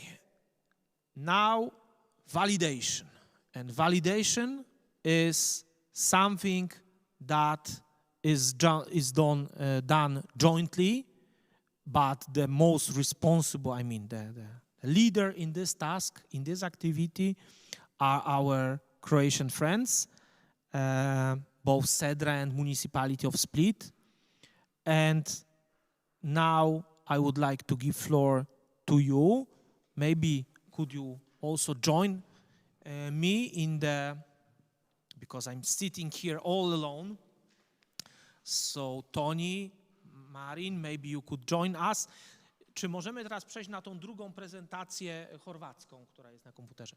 Sorry for switching to Polish, but it's easier. So now Croatian colleagues will signalize. This would be also an overview of Croatian hub, what they have done during the entire project, but with most focus on the activity or on the package number 4. It's working. Hello, everyone. Can you hear me? Yeah. Do we have a presentation or? The presentation is here. Okay. Okay. You can Okay. So basically, our journey started with engaging stakeholders by collecting and analyzing practices, which was basically a base for knowledge and a base for making a training handbook, which was outlining our co-design and co-creation and co-development principles. Everything was made that was the Cedra's job in the city of Split, and Marin will talk now more about it. Yeah. It's working. Yeah, it's working.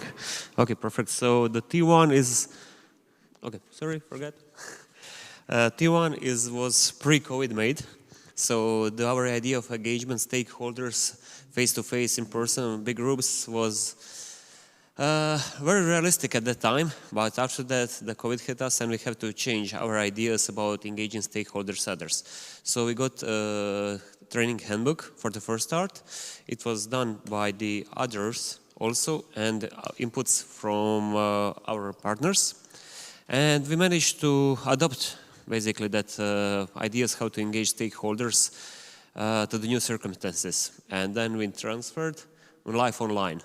So as you all have problems, we have to shift it our main workshops, activities in Zoom platform, all kinds of different approaches, which was very challenging and hard at the beginning. Unfortunately, because of the COVID, the making of CS Hub in Split also was postponed because it was connected with the 2 projects, which is in the end proved perfectly because one European Social Fund project continued on the Interreg. And then we shifted back offline. And that's Tony. Okay, so basically we had the same 2 different projects, one funded from the ESF, and that project had funded infrastructure works, so nothing infrastructure was made through the Taskforcome. After the project was finished and after we had walls, we had opportunity to equip the Razred, as we call it. It's a classroom translation. I don't know, is it similar in Polish language? And that we bought equipment which can be transformed on the very different for very different purposes, for workshops, trainings, offices. It has a soundproof curtains, so you can have a presentation in one part and work in the other, and also co-working space. It's our one-stop shop, and people. The intention was to fund the equipment of this space because it's located in the multimedia cultural center of or youth center in Split, which is a building which was unused, unoccupied, and like 20 years ago, young people busted in and started using the emphasis, and by the time the city of Split decided to help them, and right now we are step by step trying to make that space used, and this is a great opportunity because also young people are something like beginners, Udruga Association, NGOs in Croatia are by law defined like a first step to social development. So it's very connected, and it was a nice story. You can see the difference. We made such a huge improvements through the Taskforcome project. It's funded 80,000 euros, and through the other projects, bit more.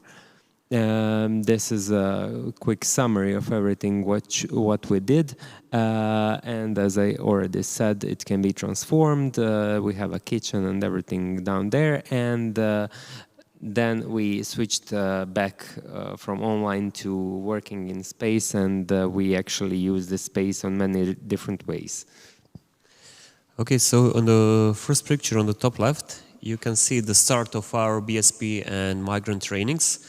It was when it was possible to meet in person. It was in Cedra's office, and we were using this space till our hub was ready.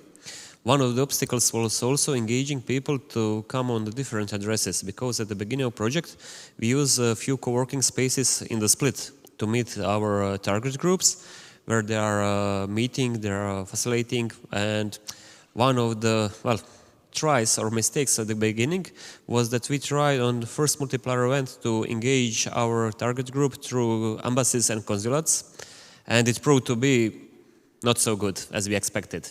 So our base was the unofficial migrant organizations like Expat in Croatia, Expat in Split, and the people were talking to each other, and that was the best promotion that we actually managed.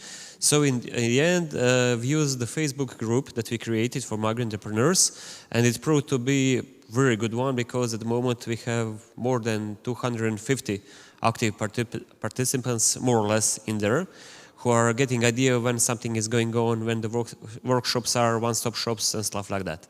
So after we started with our CS Hub in April and May, then we have a dedicated space each Tuesday for one-stop shops, so anybody can drop in and get some ideas.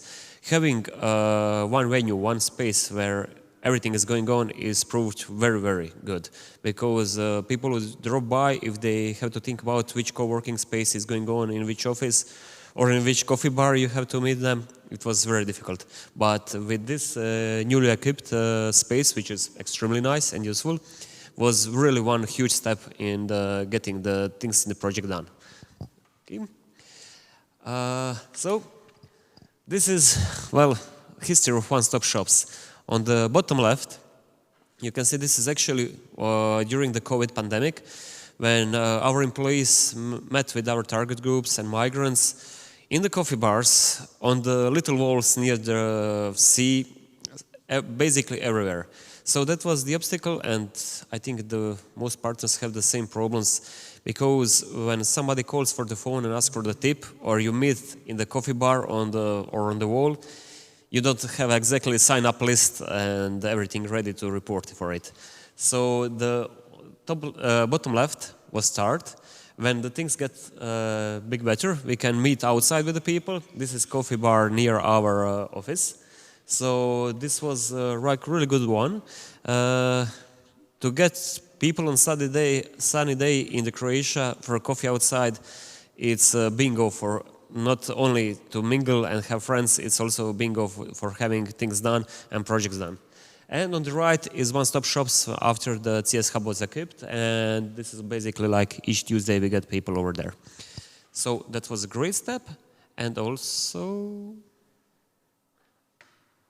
I wanted to express this about multipliers and events. For ideas for our next projects, this is events that should be even more and often. Every time we had multiplier national event, it was a huge success. Everybody was very interested. We had budget for promotion, for bringing it catering, bringing like not just a regular meeting, but meeting where people actually could bond, get networking and get ideas. The first one was outside because it was officially by then, and on the right side, it's in our CS Hub. So the last third multiplier event that was inside I think that in total we had more than 40 people mingling around, and it was for expats group, it was for local municipality, it was for employers, employees, and hopefully in the next projects this will be like, I don't know, 3 months basis or something like that, because on these events the most stakeholders showed up. If we were, well, thinking about few steps, for T4, having another multiplier event would be perfect, because then we will definitely have less problems with getting stakeholders to comment on action plans and be more willing to participate, if not online during platform, at least to writing emails. So tips, let's do it more. Okay, so right now we are going back to the action plan and the blueprint. So as you know, the city of Split and Cedra have made a local action plan in the cooperation with a lead partner as basically on the frame of the transnational blueprint, and also the Polish local plan is made. Now I heard that also we have a German action plan.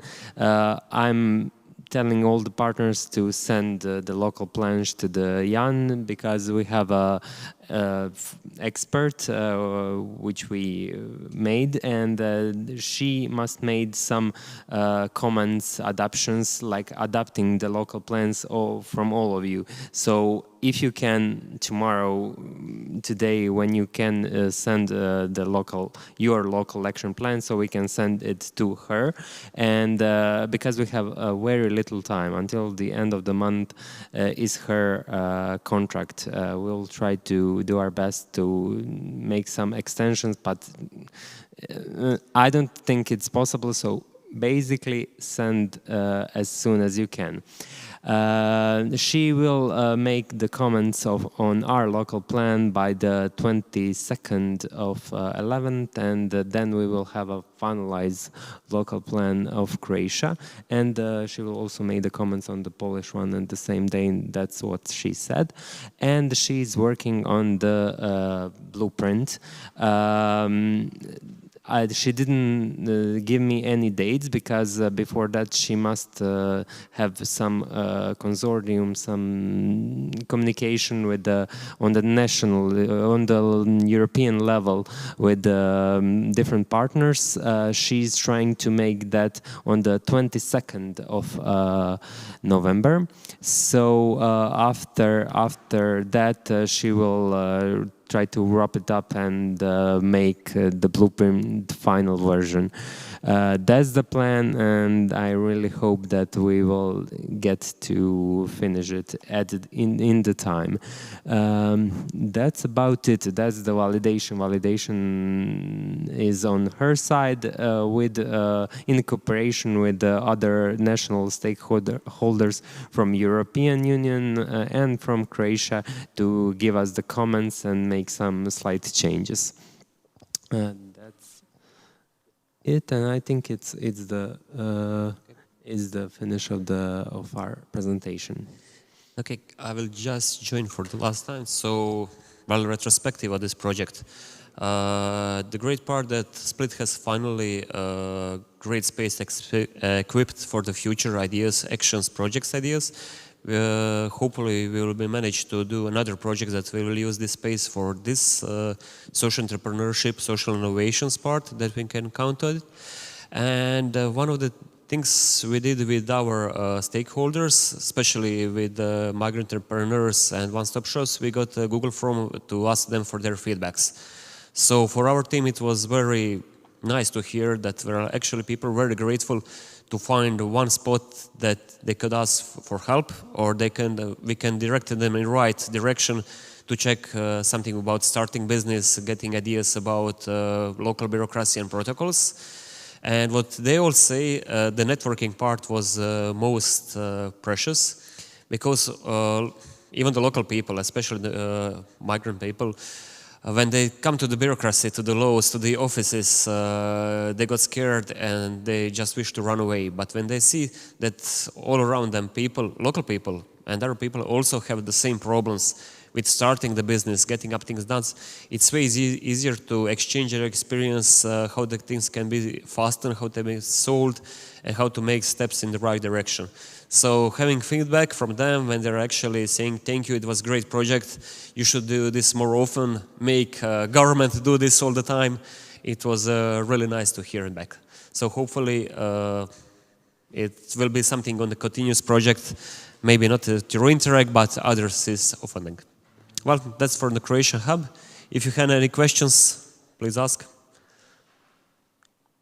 If you don't ask me, I will ask you.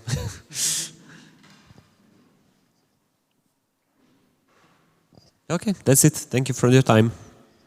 So, thanks a lot. Yes, indeed. I have some remarks to this. Of course, when we were even at the stage of writing the project, we had some, let's say, fears because which were very clearly expressed by Radojka at the kickoff meeting, because obviously we wanted to have a Croatian board. The problem was that at the moment when we were writing the project, Croatia was a country which was mostly a country of emigration. This is even reflected in the capitalization report on migration experiences in Croatia. But what we have witnessed in recent years, and this is actually a big success of the project, that we have anticipated the changes which were taking place in Croatia, and this, for instance, initial doubts that we were, if we are able to gather enough beneficiaries in the project, turned out to be, it turned out that there is a big demand for such services.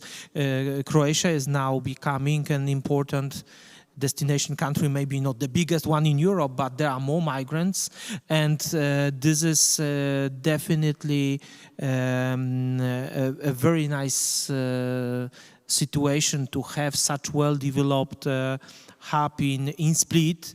Besides the place in which the hub is located is really beautiful. It's a really big pity that we were not able to come to Split. The building itself is a beautiful architecture from the communist times, brutalistic architecture, and we call it more brutalistic. Yeah, but I like the building very much. I think it's very interesting architecture.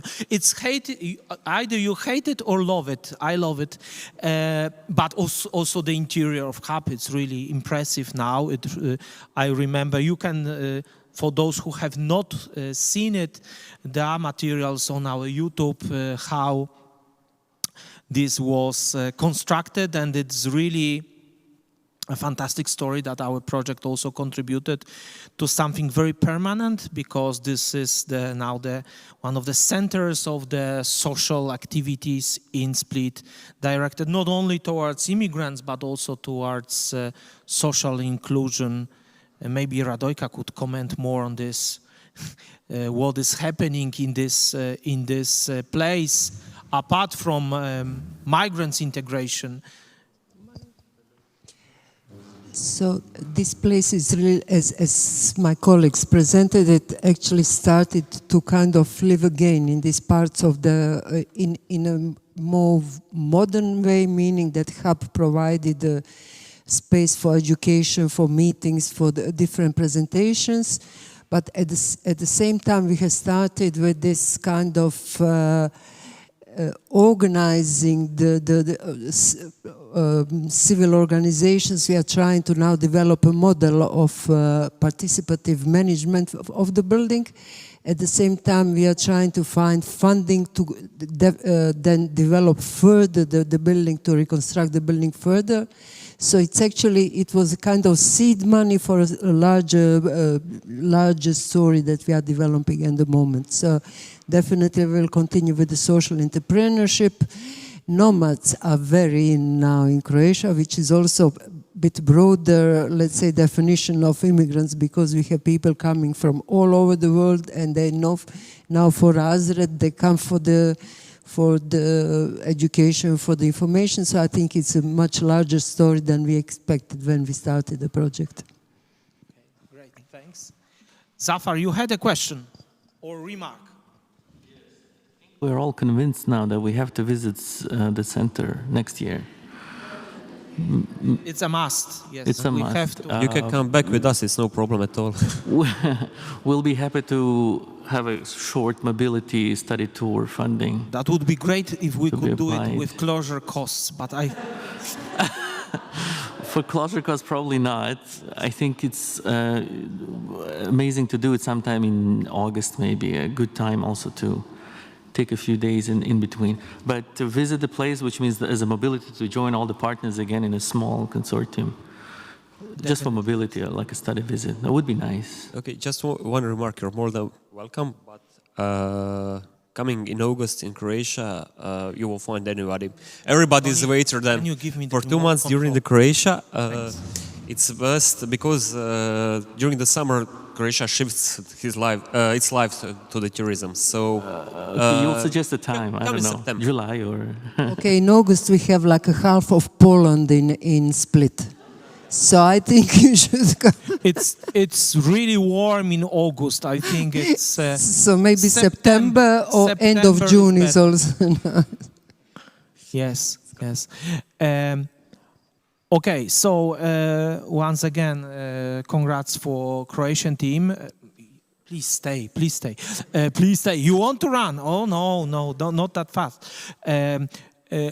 I wanted also to explain to other partners because the colleagues are quite modest here. It wasn't easy because, okay, in order to produce a blueprint, of course we can do it. The blueprint is an adaptation of the transnational action plan. So what is why we actually made a public procurement, which was very complicated actually, and it took a lot of time. The same would be in Poland with all these bureaucratic constraints. Why we had to we had to recruit an external expert? Exactly because we are too much emotionally involved in the project. So we needed somebody who is an expert and who is objective. So is not involved in the project and look at the project from different perspective. And that's what our external expert is doing. We had meetings with this expert. We have exchanged several emails. It's actually not only the expert, it's the whole institution, the NGO, which is involved in this. And the role of the expert is, this is something that we partially miss competences. That's why the expert was selected. Is the profound influence of EU priorities and regulations concerning these activities. So combining both social entrepreneurship and migrant integration at European level. So basically what the expert is doing right now is connecting our transnational action plan with the very important relevant documents of European Commission, which and priority areas of the intervention. This is something that in our consortium with our rather more practical approach would be a difficulty. So that's why we have this expert working on this, and plus contacts and getting feedback from European level stakeholders this is another part of the job. Let's see how it goes.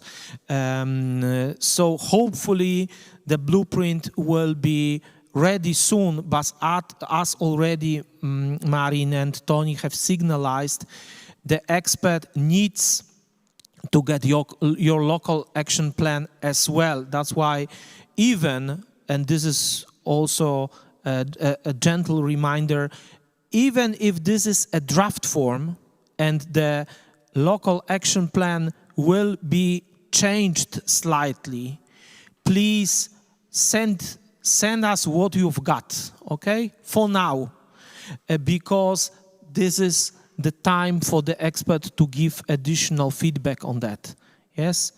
And we can actually, this is another, in terms of this horrible indicators, this is another a person which we can include in each hub as a stakeholder who gives a feedback.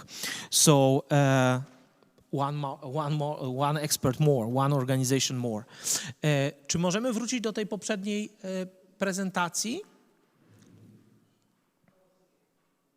Sorry for switching to Polish, but I guess after so long cooperation with Krakow, everybody's fluent in our beautiful language.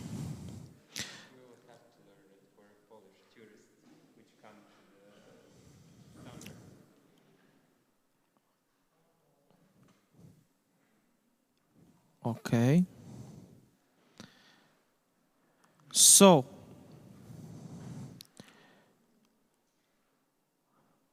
let's go to some technicalities of the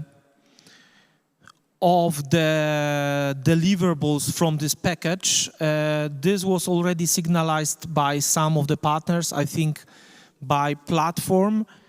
In terms of the numbers, please, we have analyzed the application again, and what really matters for making for this deliverable being accepted by the JS and controllers, we need to have 20 stakeholders involved per in the local action plan per hub, and 100 per entire consortium. That's it.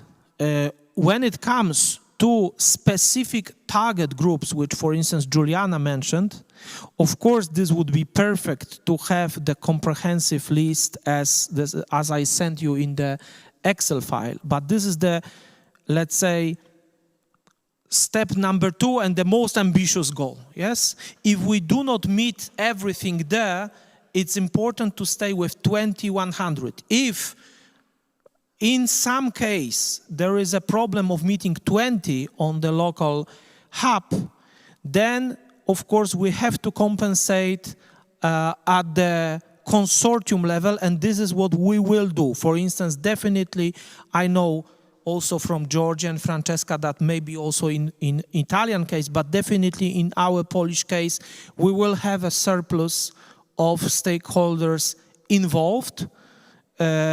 So in this way, if by some chance, of course, let's avoid it, let's try to avoid it, but if there is some risk of having less than 20 at a given hub, we can compensate for that.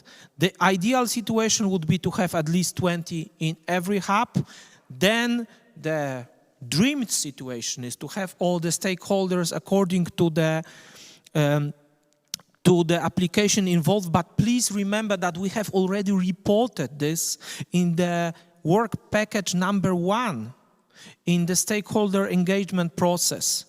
So, I mean, this is partially achieved in the pre-COVID time, yes?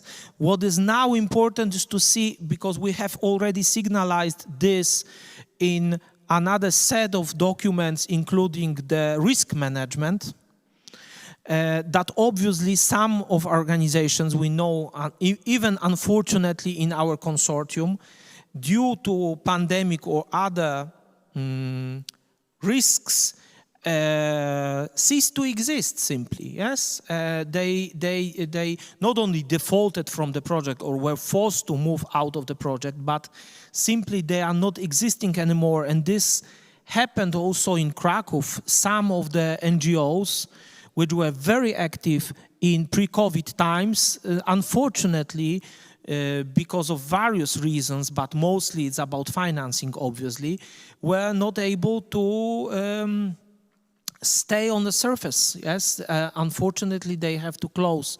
That's why, in spite of the fact that we have the stakeholder engagement process completed and it's reported, it is good to show that we have now 20 new and old stakeholders, because some of the stakeholders had to be contacted again and for the local action plan, and these are sometimes new stakeholders. And as I told you, how to document their engagement this is my proposal, and I think this is a proposal. If you have better one, we open floor to discussion. But I think that the most realistic approach is to at least document the feedback from the partners from the stakeholders with a positive answer. So they say they like the action plan and this is what they suggest could be changed. This is the, let's say, most mild but still tolerated form of engagement. Obviously, the best one is to have simply the local action plan signed, but this is usually required in Interreg from the partners in consortium. And the middle stage, which is very nice, and that's why I produced this template of the letter of intent, is a situation in which the stakeholders of the hub sign the letter of intent. However, I already have also met this problem, constraint or reservation at our level and at our network, especially with public authorities. When they see letter of intent, when they see, even if the letter of intent is written in an extremely general and non-committing way, they are scared of signing any documents. I don't know if this is the case of other authorities. Definitely this is very traditional for post-communist world. And we have to live with it. So then this step number one, or called C, yes, positive feedback, is enough. But please document the emails, or like Georgia has this special Google Forms template, yes, which you can probably download from the web page. Okay, so now I would like to open floors for discussion. If you could go hub by hub, maybe with Croatian exception, which was quite comprehensive, could you say what is the current level of advancement of the working package number 4 in your hub, and maybe how we can assist you in this? What are the problems, if any, and do you need help? Maybe we could start with Austrian colleagues who are online. Claudia or Constance, could you say a few words?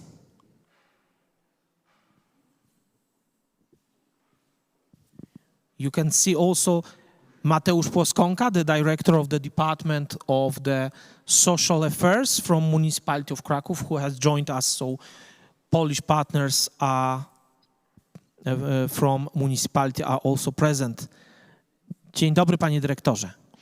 Okay, Constance and Claudia.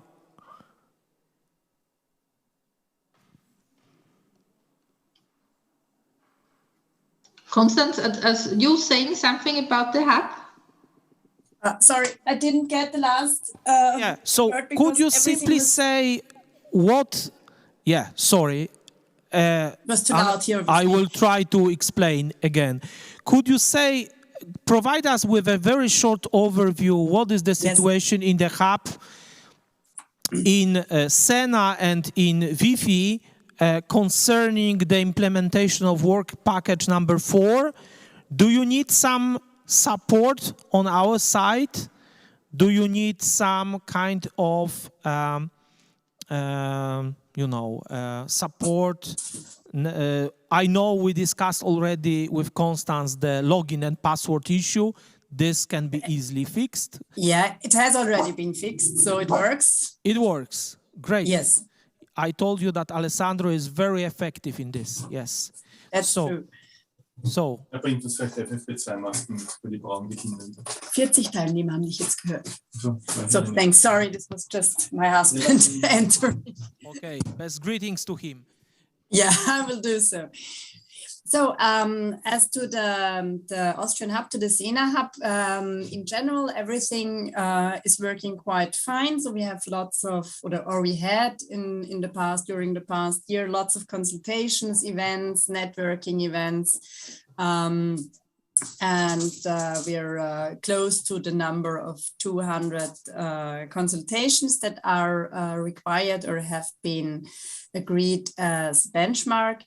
And we also had this large Sustainable Impact Academy in the summer, which was a great success and so successful that all participants asked us to repeat it. And we're now currently planning to do this again next summer and are already looking for some finance. So this will all be inputs also to our action plan so that we will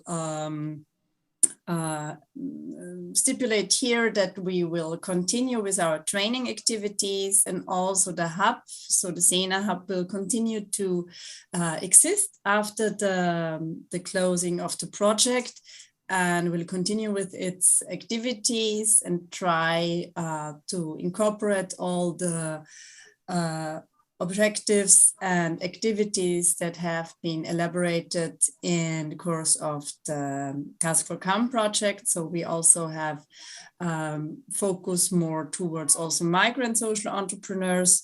And this will all be part and included in our action plan. And what has been also a real great success as to our opinion, has that we have, due to the Taskforcome project, succeeded in improving and intensifying the cooperation between SENA and the Austrian Chamber of Commerce, in that sense that we had in the summer also the trainings of the social business business providers, so of the people from the chamber working on site together with potential entrepreneurs and we succeeded to make them more sensitive, so of the employees of the chamber, towards the topic of social entrepreneurship, and could also inform them about the special needs of social entrepreneurs.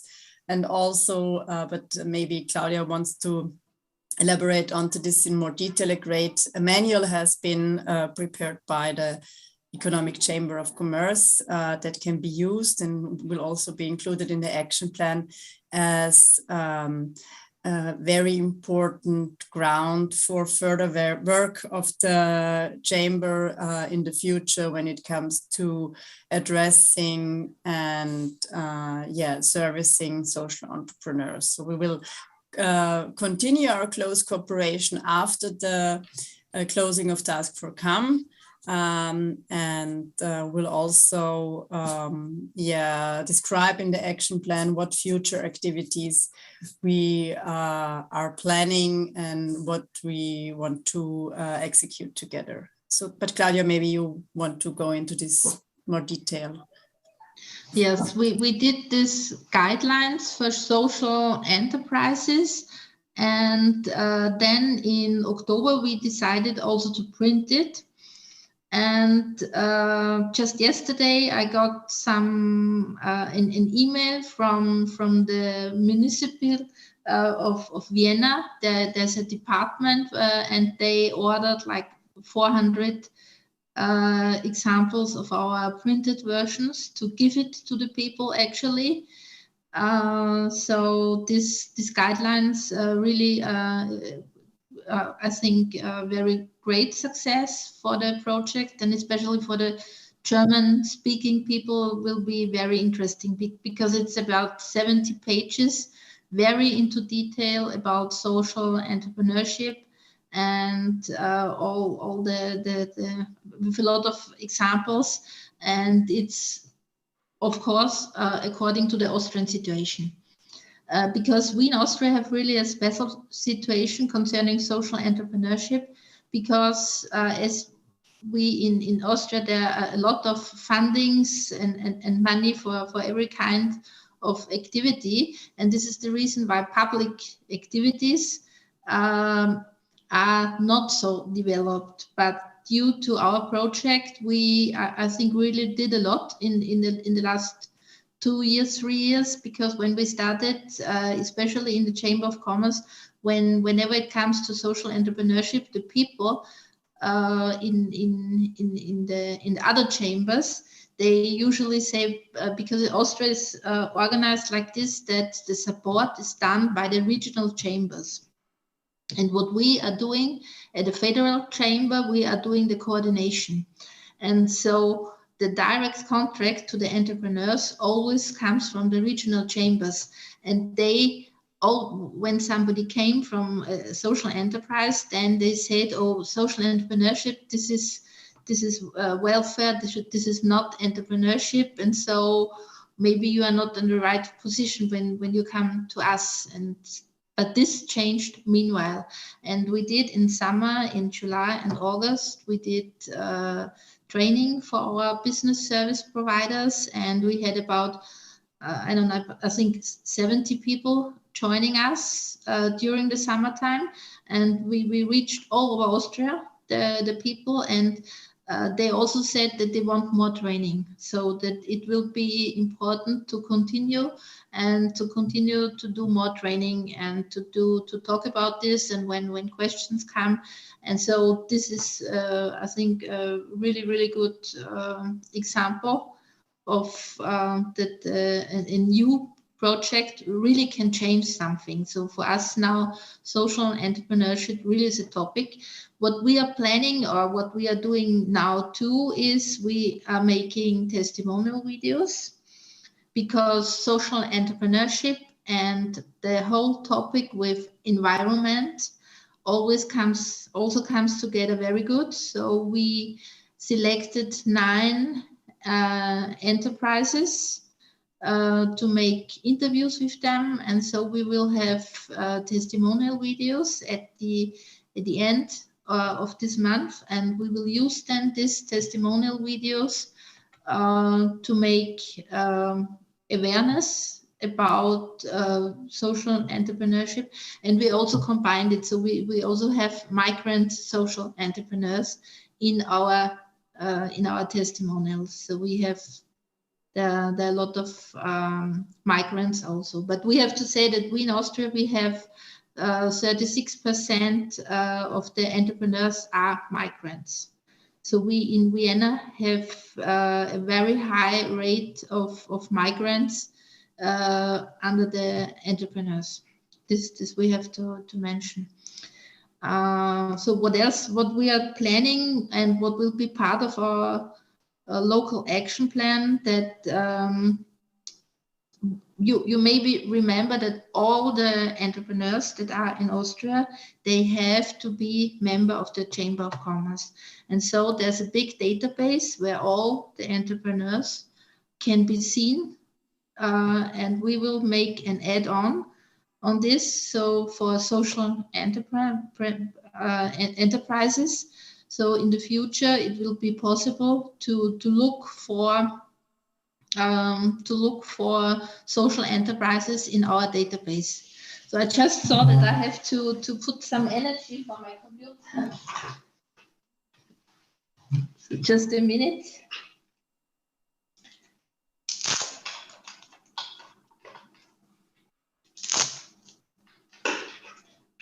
And then there's another point that we are planning at the moment, a study. So a study is done also too about social entrepreneurship.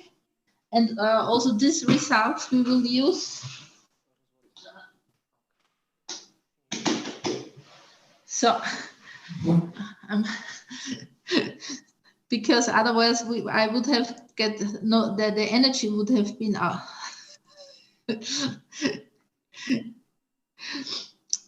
Yes, we are doing the study with a very big Austrian research institute doing a study on social entrepreneurship, and we expect the first results in the end of this month. And I guess Jan will be especially interesting for you as a researcher to have the results, and we can, I think we will depot it so that you can get it in Polish, because of course we will get the results in German language. So far these are the most important things from Austria. Yeah, the study, the video, and the guidelines. Okay. Thanks so much, Claudia and Constance, for your report. It already tackled several other working packages, which is great because everything is interconnected. These testimonial videos are, this was actually one of the original ideas we had from the very beginning, and we made them, I think, in all hubs. Definitely in Italian. I think in German there was also, of course in Polish, Croatian, very nice. And now we will have Austrian, all those social entrepreneurs, migrants, but this is also great. Just one tiny comment, please remember to include the logo of the project on testimonial video, because this is the nasty thing I have to say every time. Even I wanted to show you today the videos we've made. Maybe they will be ready for tomorrow, but I had to turn them down because our Juan, who is also, because we try in our project to subcontract also migrants, so they are they are also, you know, actively participating in all aspects of the project. So Juan, who is a migrant from Latin America and who is making our videos, I found in the very last moment when I already downloaded the video and I wanted to upload it to YouTube channel, and I remembered, yes, because Adriana always keeps me reminding, the size of the logo was not good enough. So it has to be the full screen logo of Taskforcome at the end, or that's the easiest part, at the very end of the video. So then we are fully covered and no controller, national controller, would be able to say this is not refundable, this is not right. So Claudia and Constance, thanks you so much. I will also, when we will talk about the communication, I will mention this, because in Austria I did a very short,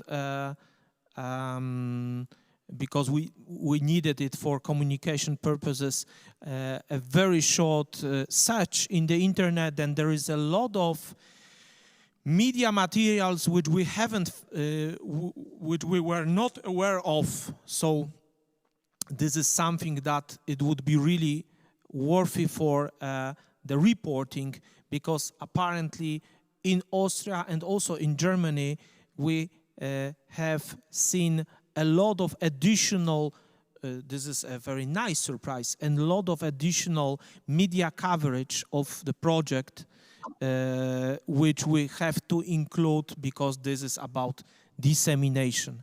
So many thanks and looking forward for your local action plan, even in a draft form. Thanks so much. And Welcome. now maybe Georgia, could you say something about the Forli hub, Jim? Yes, I would like to speak about the local action plan in Forli. In the municipality of Forli is going to open a business hub in the next year. So one of the main important things of the local action plan is to pass all our good practice to them. So all the networks that we have built and stuff like this. Mainly the good practices are how we engage migrant entrepreneurs, how we reach them, and this because also we build a network of gatekeeper built from third sector organization that helped us to reach migrant entrepreneurs that actually are a lot of. So we found out that the demand of this kind of training for business, for migrant entrepreneurs is really high. Another thing that we would like to pass is our training method, because we found out that put importance on the business idea of the migrants entrepreneur and work on the business canvas was a good idea to really help them to express their business idea. We think that the main important thing that we are going to pass is our mentors. We have a group of 23 entrepreneurs from the territory that have given their time for free to our migrant entrepreneurs. So we have really the pleasure to see how people from how entrepreneurs can help each other. So this is something that has to be maintained, we think. What else? We build a document that it's called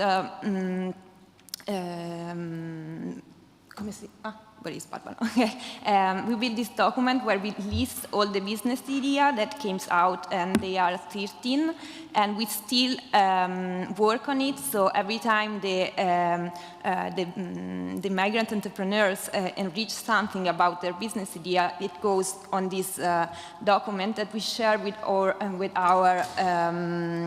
local partners that are mainly trade associations, so they can they still have relation with our business idea. I would also ask to the consortium how we manage with the platform, because we have a lot of training material on it. All our videos about the courses are on the platform made from CNR. So we would like to know how this platform will continue to be used, because we think that it's a problem if the migrant entrepreneurs need if it's not open. So if the migrant entrepreneurs can reach the platform and get in alone, it will be still used also after the end of the project. Otherwise, we don't know how to continue to use the platform. So this is a question. I think about the local action plan, this is all.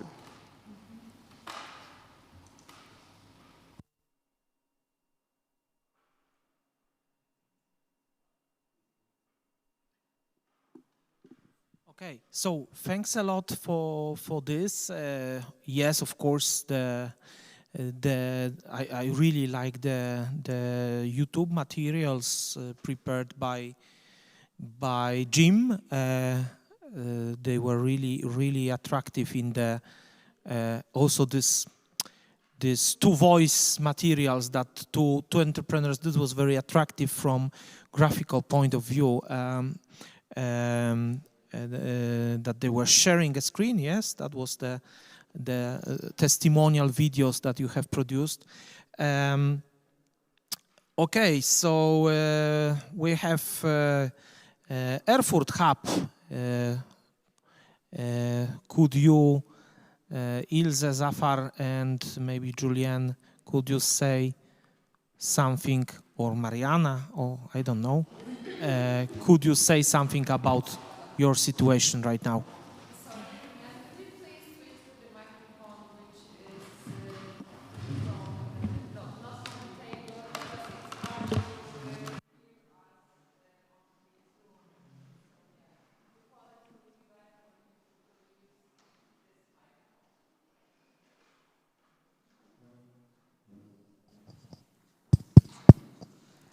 Okay, I think I will start and then hand the microphone over to Ilse and Zafar. About the work package 4, we already shared our local action plan on Alfresco, so you can of course take a look. And we had a consultation on this local action plan last week, Thursday, in Erfurt, and I think this was quite a successful event. We invited a lot of our stakeholders, and most of them came, and I think we had quite a good round of stakeholders there, from business service providers, like organizations that provide consultation for start-uppers, for migrant start-uppers, but also organizations that offer language courses, integration courses. We had representatives from higher education, but also from migrant organization, from a policy perspective. So, yeah, I think that was, we reached important stakeholders on local and regional level. When it comes to national level, it's getting a bit more difficult, but I think it was a very positive vibe, and all of them agreed that they were grateful that we organized a meeting, and all of them want to participate in doing joint activities that help the target group to reach more entrepreneurial competences, to realize their entrepreneurial ideas. So I think, it was a good event, and on our local action plan, we describe a lot of our plans for our follow-up project. And I think for this, I would hand over the microphone to Ilse and Zafar. Maybe you want to tell a bit more about what we plan in future. So I can tell about the follow-up project. We started the project Werkhaus Inklusion. It is also Founders Lab for young people who want to start their businesses. We have 3 main target groups. These are migrant entrepreneurs. Then we have people with disabilities, different kinds of, and we want also to reach people that are grown up outside of families or without family support. The project implementation started in September this year, and we have the first round of entrepreneurs, mostly of them migrant entrepreneurs. Additional to that, we also want to reach younger people, so we have school projects where children between 12 and 18 can learn about social entrepreneurship and entrepreneurship in general. They can try out also their first projects, whatever is able to make in 4 days and then present on the street. And this third offer in this Werkhaus is also a funding of for the micro projects. This means young people between 16 and 25 who have who have an idea to carry out their first project, they can get funding up to 400 euros in order to implement their own first project and learn how it feels to do an entrepreneurial action. And we hope that through this micro project funding, we can show people another perspective, the perspective of entrepreneurship, and then they would consider in the end maybe that this might be also an option for them. Yes. So then I would give the word to Zafar to... Okay. I think you said quite a lot. Maybe I can just add a few points. If you all remember, one of the presentations, we tried to show that we built the hub in Erfurt grounds up. So we did the renovations ourselves, both as a team of 2 organizations plus volunteers who were supposed to engage in process of community creation for the hub, right? So some of the people who came and helped were eventually part of the community engagement activities that we did in 2020.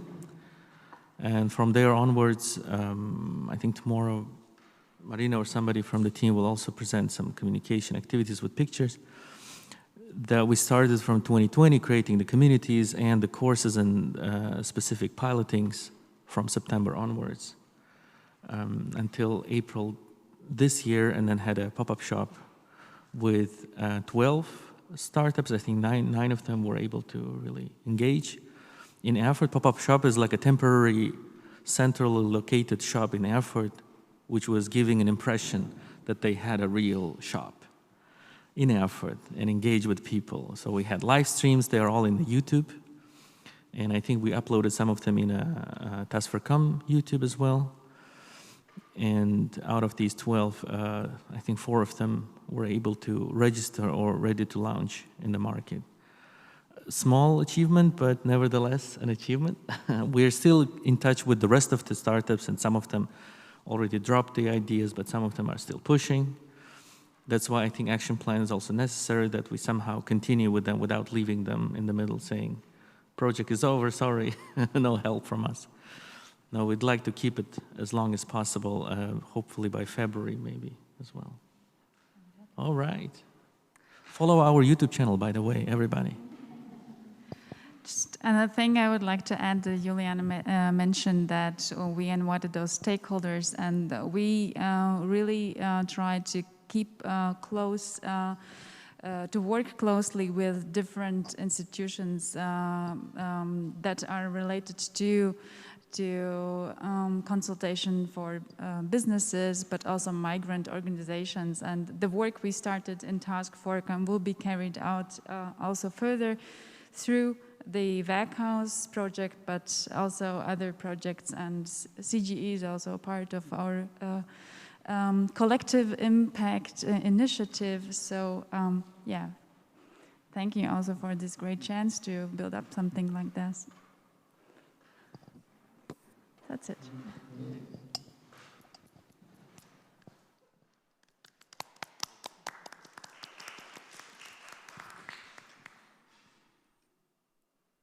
Okay, thanks so much. It's really exciting to watch what is happening in Erfurt, especially that you communicate very often through your social media channel and YouTube, and although it's in German, at least I can refresh my German, and really it's happening a lot of really interesting things.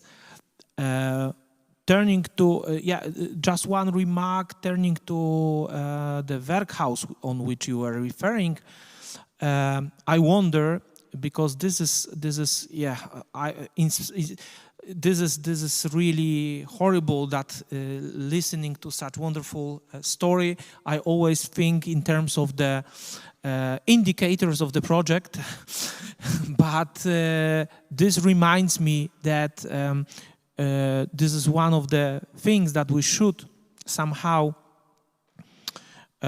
document is the jobs created through our activities. Of course, this is a minor issue because thanks to municipality of Krakow, we have a proof that thanks to our project, 126 enterprises were created by migrants in this year. So this basically closes the story, but of course 126, but yeah, because the one-stop shop was also at the entrepreneurship center, so this is obvious that this should be, the number should be quite big, because there is a really, there are 70,000 migrants in city, so it's a big number. However, we do not have to be that impressive in all hubs, but if you could provide with such examples, like Francesca told about 20 business plans created, yes? You mentioned about 4 businesses created by your beneficiaries. This would be great to show that in each hub there is something which is happening in a more concrete form, yes? Of course, we helped, because we had to 200 potential migrant entrepreneurs or founders of social enterprise. However, how this goes into more concrete steps of these beneficiaries to do something with this knowledge, to do something with these competences. I mean, you say only 4, but I say these are 4 people, but they create probably some possibilities for social inclusion, also for the family members, for the friends. So this on local level can have a profound impact. So even one company created makes a difference. Maybe this would be, you say 4, but maybe if one of these 4 is a future Steve Jobs, then Erfurt Hub will have a profound influence on German economy. I'm joking, but just a little. I mean, because you never know, yes? You never know how these firms will develop. Summing up, we will come up with this request for you to try to dig up with, if you still have the contacts with your beneficiaries, how their story developed. Even if this is not that impressive, every single business created really counts. Not only for reporting in the, in the indicators of the project, but also for us to know how we were effective. Of course, we have to acknowledge that some processes are long-term oriented. So we just helped the beneficiaries in paving their way through entrepreneurship, and this may take another year or 2 before they start something. But if we have some results, please let us know. Okay, I think this is a time for break. In 10 minutes time we have the lunch break, yes? So I think we can finish 10 minutes earlier, so some addicted persons can take benefit of their very bad habit and go for a cigarette. Okay, thanks a lot, and we of course continue after the break.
Ras. Beautiful. This is an amazing view from here. You should come up and see yourself.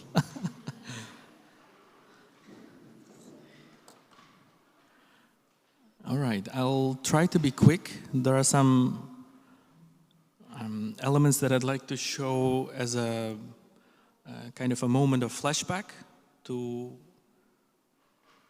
this way. Kind of a very brief overview of actually what we've been doing, what we've been trying to do, and then touch upon some deliverables that we still have to, I think, review and close. Otherwise, it will be mostly about kind of a general background overview. If you all remember in the Gantt chart, which we had at the beginning, there was this timeline from the second period onwards. Most of the activities within the package are still, let's say, going continuously until the end of the project. It doesn't include the period until November, but you can imagine it runs all the way until the end, which connects the CS hubs and TNCS hubs and their minutes, so for the meetings as well. Overall, the project, I think within the work package 2 has delivered, I think 95% of it. There are a few small missing minor documents that we still have to upload in Alfresco and review them, but everything else has been done so far. So going back to the overview, we all tried to use this work package to create a basis for a content that we were supposed to develop, right, within the support scheme for migrant enterprises. And we had, for example, in Germany, created kind of a phase, different phases for creating or preparing ourselves for the pilot, so to speak. Because in our case, in Erfurt, we built the hub ground up, which means we had to also create a community within the hub and then engage people who might be participating in the program. Most of the startups who joined were not originally startups, so we connected people who had ideas and then helped them develop it towards a proper business. So in this case, for us, we had these 5 phases of creating an open call, making social impacts activities, social hackathon was part of it, and then slowly lead them towards training courses from September 2020. And if you can see here, this kind of phase activity was helpful for us to see in the consortium together with the platform what activities we have to finish. And the second part of this timeline was mostly this year. From January onwards, we created a lot of activities like the pop-up store opening where startups who were ready to show something to public, to the market, were able to have the space there. In parallel, we had this one-stop shop consultations running in the background. We had the stakeholder trainings continuing until April. And then we had a lot of local events, including Engagement Land in the end in July, where we connected it with the Nation Multiplier events.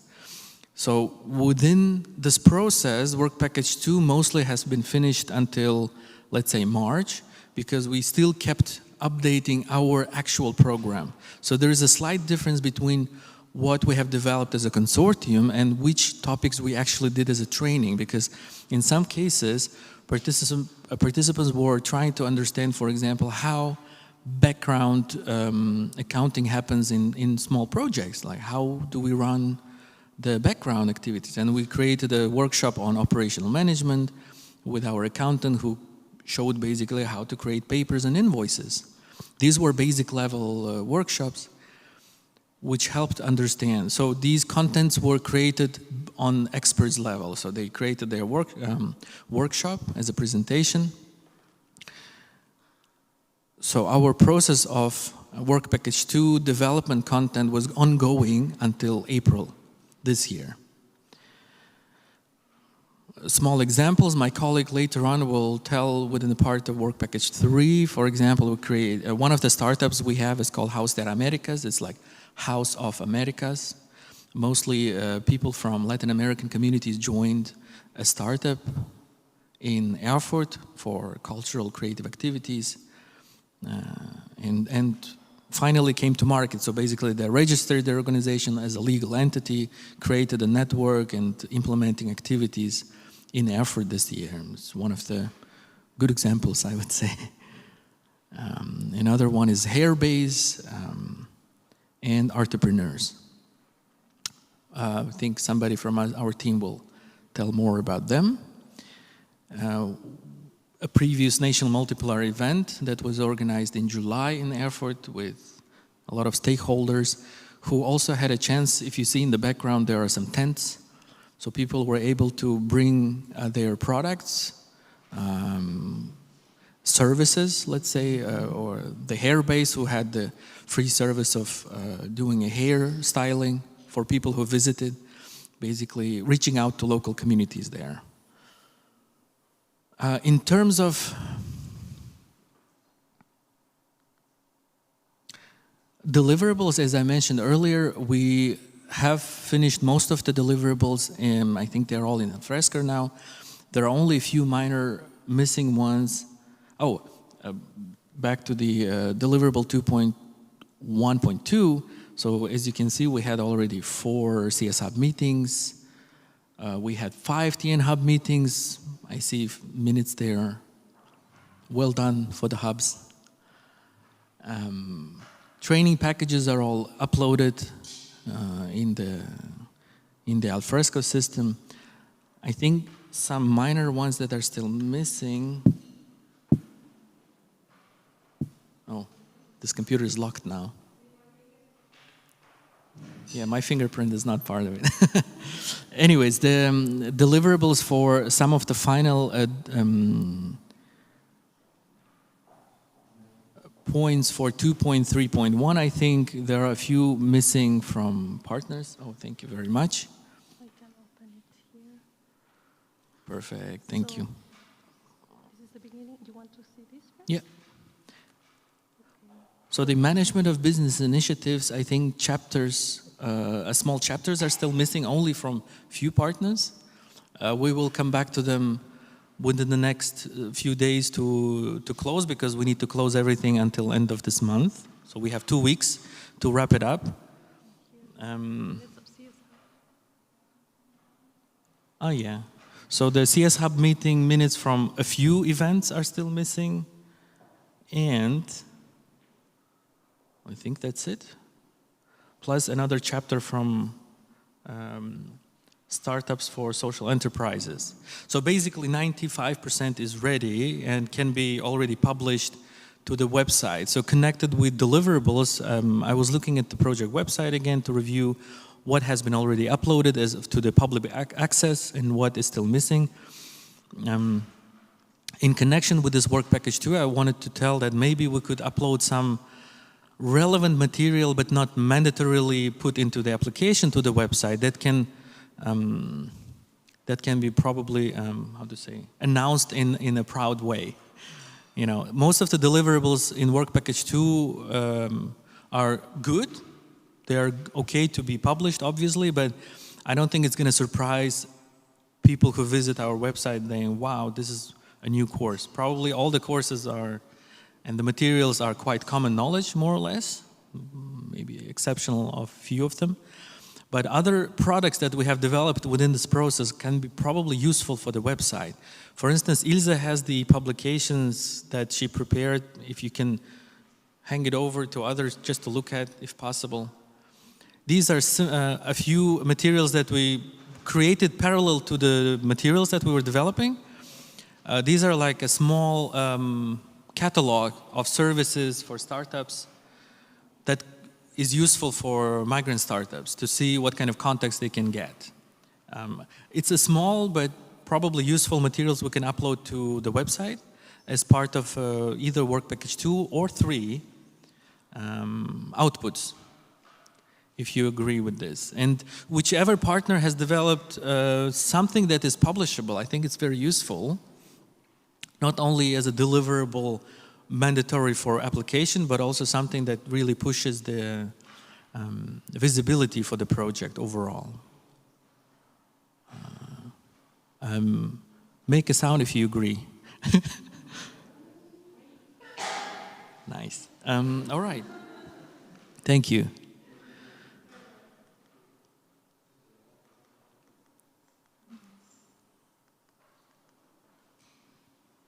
I think we all agree that also the platform, in terms of the existence of the platform and the hub content, has been all uploaded and created. This has been all done, well done for everybody there too. My question is a bit more maybe to partners, just to understand whether this platform probably counts as a mobile platform as well, right? As an app. Because it has been adjusted to a mobile application. So when you open a mobile, you can see it as a mobile version. Does it count already, right? Anybody remembers? We created this Moodle platform which is still adjustable in the mobile, isn't it? Am I correct? Never. Okay, a quick exercise, everybody. Can you access the platform on your mobile and count this as an app level platform? If yes, the job is done here.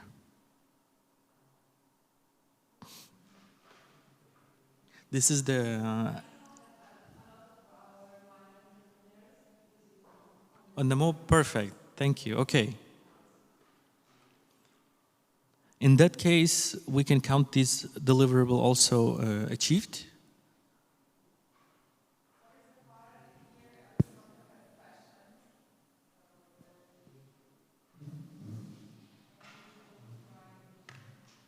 Wait, do you need a microphone, maybe? No?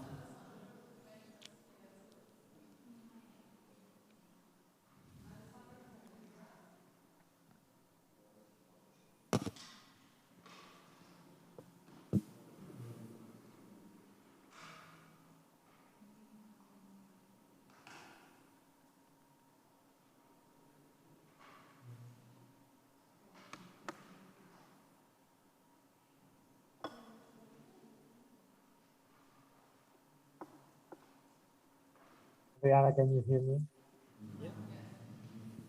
Okay. Alessandro, can you hear us? Can you join us? Yeah. Perfect. Okay, Yeah, I was I do. thinking. Oh, thank you. Hello. So the last 2 points, Alessandro, if you have seen, this would be the mobile version question and usage reports. I've seen already some information in Alfresco. You probably have more information. Jump in. Yeah. Okay. If you can hear me, I can say 2 words about that. As for the app, we have let's say 2 options. The first one is the fact that the e-learning platform can be accessed by mobile. So regardless of the operating system, the mobile phone, the smartphone relies on. And the second option is the fact that by downloading both from the Google Play Store. Do we need to make it louder, maybe, or it's not a clear sound? Sorry, Alessandro, we can hear you, but it's a bit vague sound here. Really? Blurry. I tried. Or can you talk to the microphone, Alessandro? Can you try talking? Maybe it's better then. Yeah, I have it here, but, you know.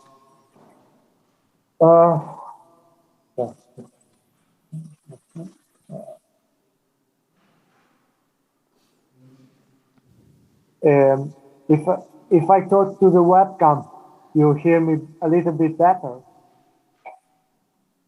or not? Not really.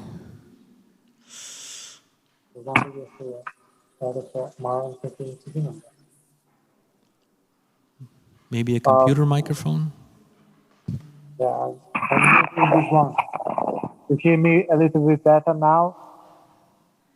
I think yes. Okay. People are nodding, yes. Okay, so I switch off my cam and try the same. So We have two options for the app question. So the first option is the fact that Moodle platform is responsive on the smartphone. So we can, let's say, we can use the Moodle platform directly from the smartphone, from both Android and iOS, as a web app. The second option is that we have available on both Google Play Store and Apple Store the app Moodle. So by downloading the app Moodle, we can access all the content of the e-learning platform directly on the app. So there was no sense to build up another app leading to Moodle when an app with Moodle already exists natively. So that's the choice, and that's the justification we can provide to the fact that we have the app that basically is the Moodle app. That's, I don't know if you understood my speech. Thank you, Alessandro. If I understood correctly, please help me and the audience, anybody. There were 2 points I understood. One, there is a Moodle app possibility that needs to be downloaded, and then the platform can be used through the Moodle app access. Second, there could be a justification to create it, but Alessandro, I think justification will be definitely needed in terms of deliverable, how to put it, in the report probably at least one justification is needed why this is the case, and second, maybe some example or evidence-related file that can support the justification. Probably maybe printouts of the Moodle application usage case. Anyways, in the end, this justification is needed, right, to close that work package 2 has been fully delivered. Alessandro, we will probably have to work together in the next 2 weeks to close this last activities together. No problem for me. You are the full leader, so. And then we'll consult with the lead partner if the report is meaningful and if there's something missing from our side as well. Yes. Perfect. It's a matter of fact that comes and comes and comes, and we always discuss on the same thing, but definitely we have to close this point. Yeah. Okay. Mm-hmm. Georgia, one question. The usage of participants in the mobile, was it the mobile version just through the main website or the mobile app of the Moodle? Just the website. Okay, then. Okay. I have a request from all partners, at least one person from each partner. Would it be possible if you download a Moodle app and log in through the platform there, and because we need to test the actual usage of it from different perspectives, it shouldn't take long, possibly within the day, today we could maybe test. So downloading the Moodle app, login through the logins you have to the platform, and getting into different courses, maybe as a signing up as a student. I think that would be very helpful for us to write a proper justification. Yes, can you?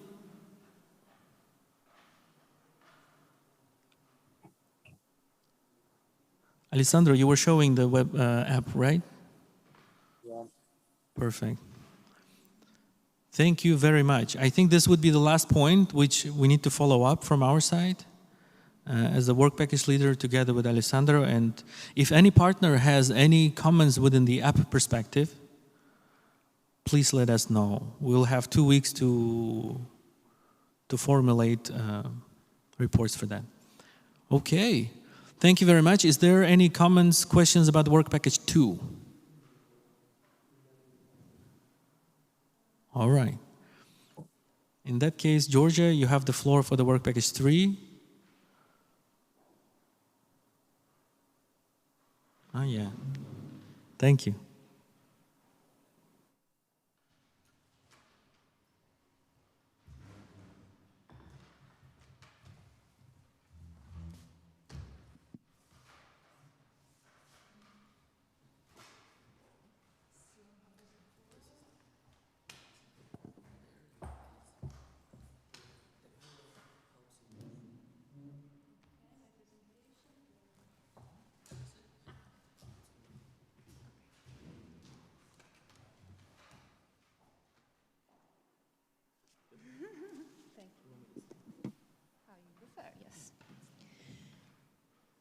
So, can you hear me? Yes.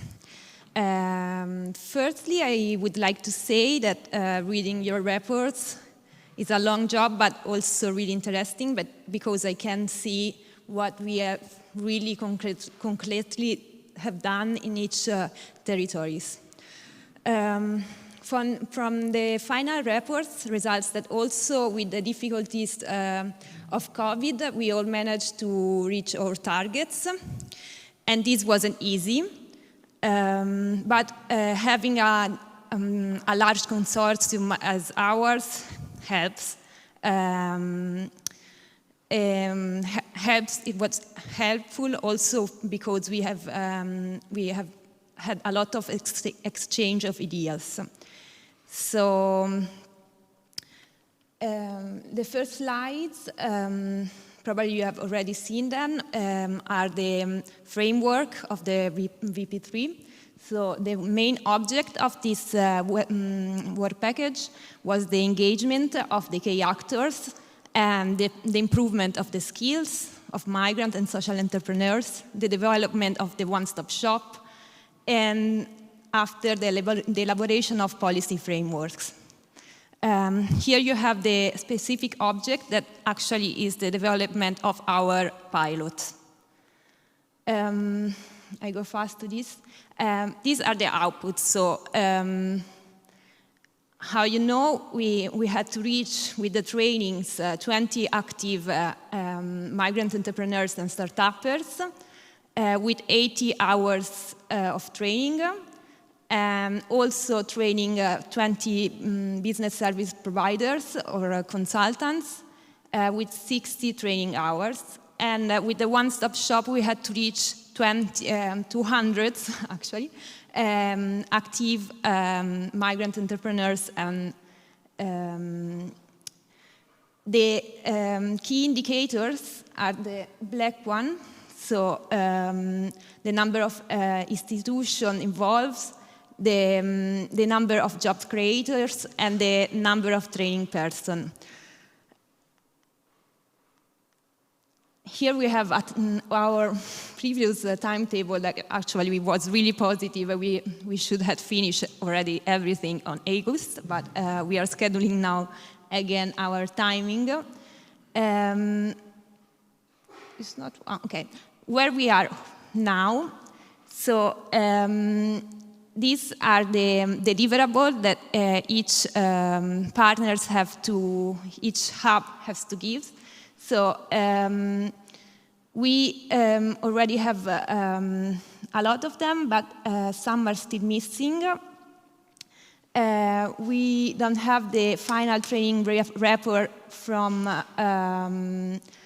Germans. No, sorry.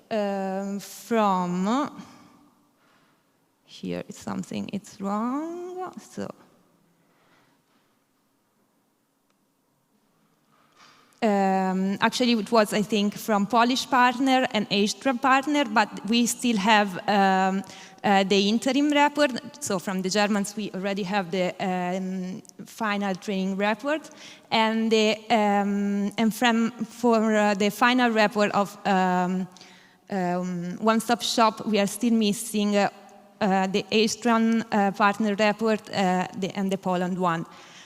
From these partners, we already have a good made interim report, so I could check if we have reached our outputs. But I would like to know when they think to deliver these outputs, because I need them to finalize the fact sheet. So here in this slide down, you can see that we have to deliver 5 fact sheets of each output. I will complete your fact sheet and send it to you within this week.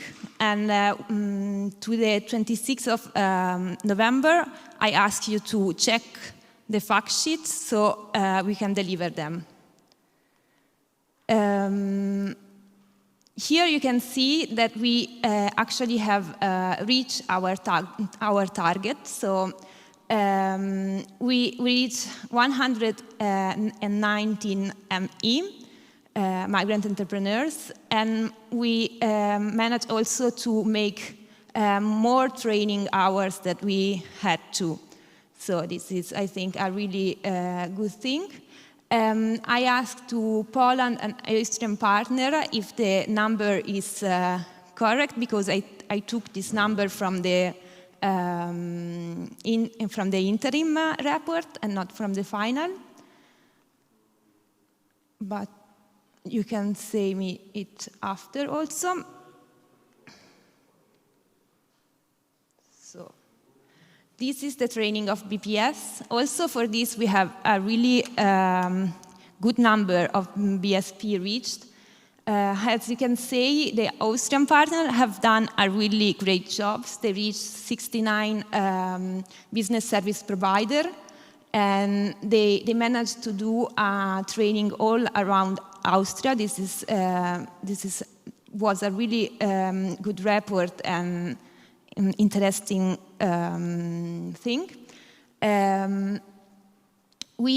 I had also, as I was saying before, from Poland and Austria, just the interim report. So I don't know if this is the final number of the active MESE reach in your one-stop shop.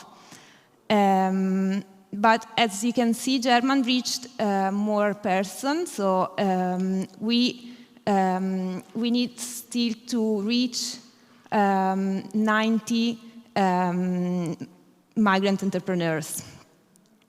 Yes.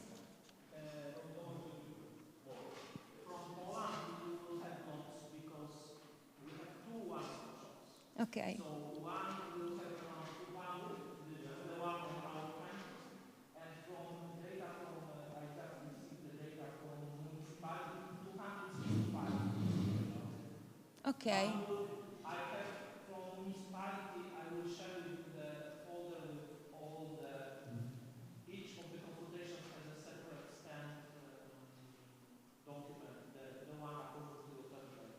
Okay, this is really good because we reached only 180, so we can, with the consortium, this is really, really good. What's next? I have to finalize the WP3. So with these 2 deliverables, the framework of these 2 last deliverables is the DC313, where we show the process to describe the impact of our project. So how from the inputs we arrive to really have an impact on our territories. Sorry, so it's not working. So the impact that we want to reach is to change the starting condition of the direct beneficiaries and to aim to have also better tools to stimulate entrepreneurship.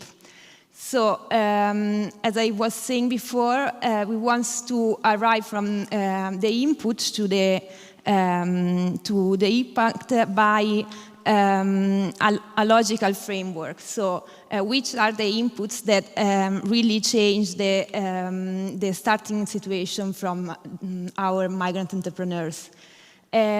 Some of these inputs, I already have it from your reports, but something is still missing. So I will come to you with a Google form with some questions, and I will also probably have a meeting one-to-one to check if we have other stuff to highlight, to underline, so to better describe the impact that we have reached.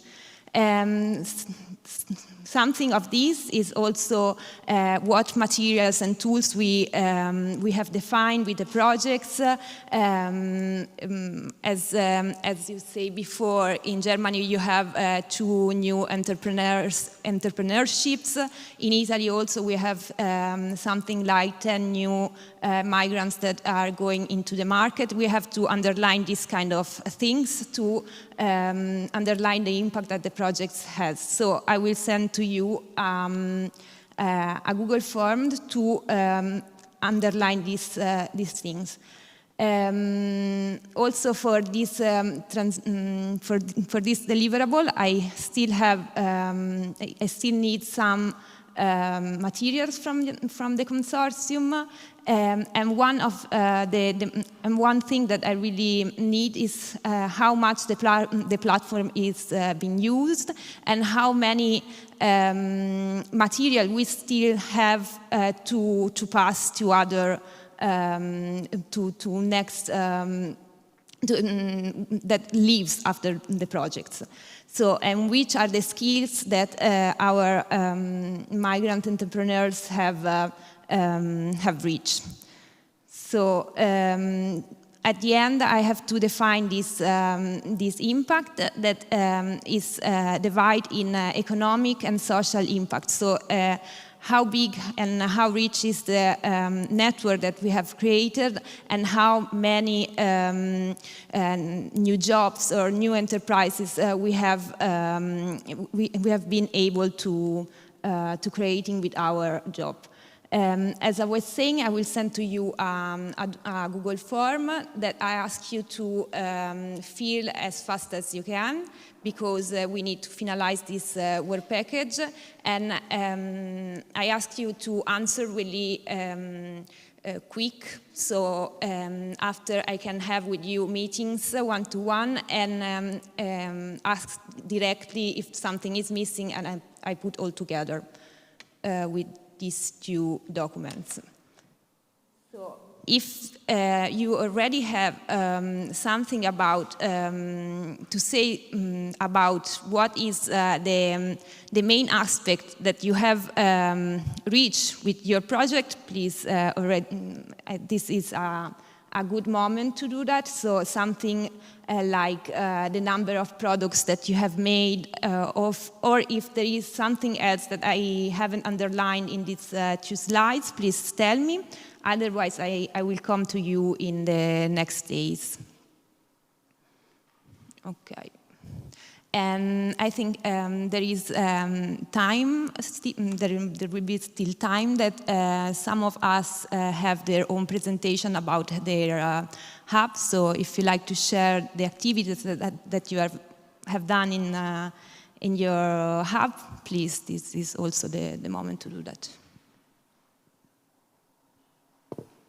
Do you want to add something, Mara or Francesca?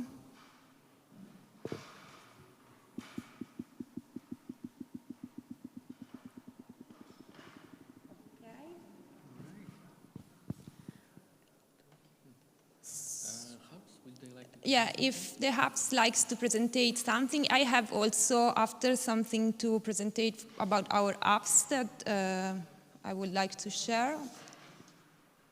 I think in my presentation, it was entrepreneurs.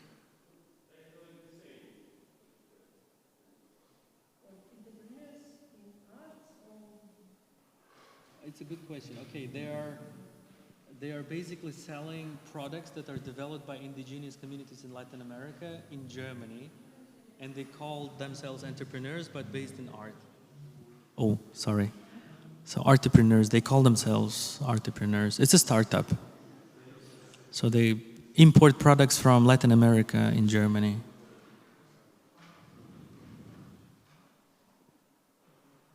So who would like to talk a little bit about their hubs?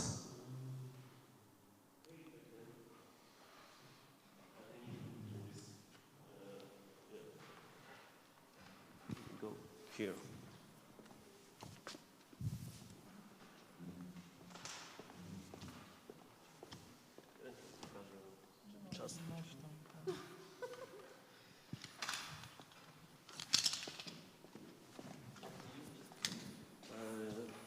I need to use websites, you know, then I don't know it's here. Yeah, I need to go here.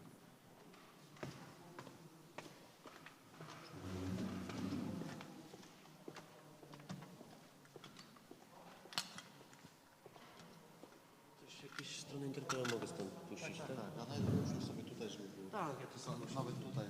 Tak. Ma Pani przeprosiła. Dobrze.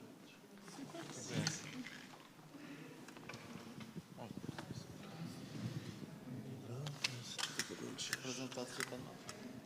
A tam jest taka mała, ale generalnie będę pokazywał stronę, także...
Czyli Pan podpinamy, tak? Pozwolę.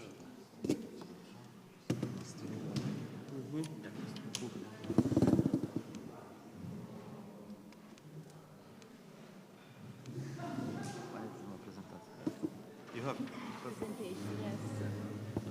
from your laptop or our?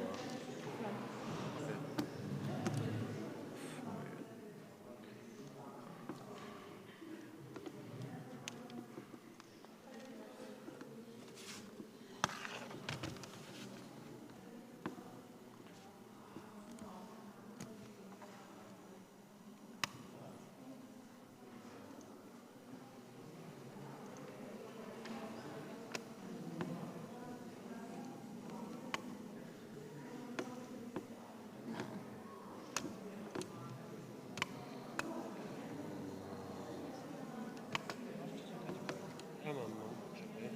Mam zapisane, wczoraj sprawdzałem. Rzuciło mi, wiesz? Okay.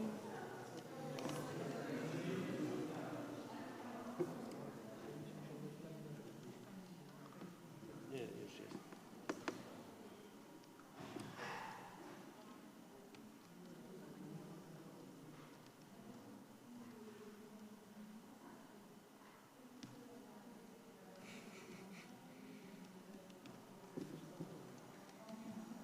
Jakiś zbyt są tak. Oh.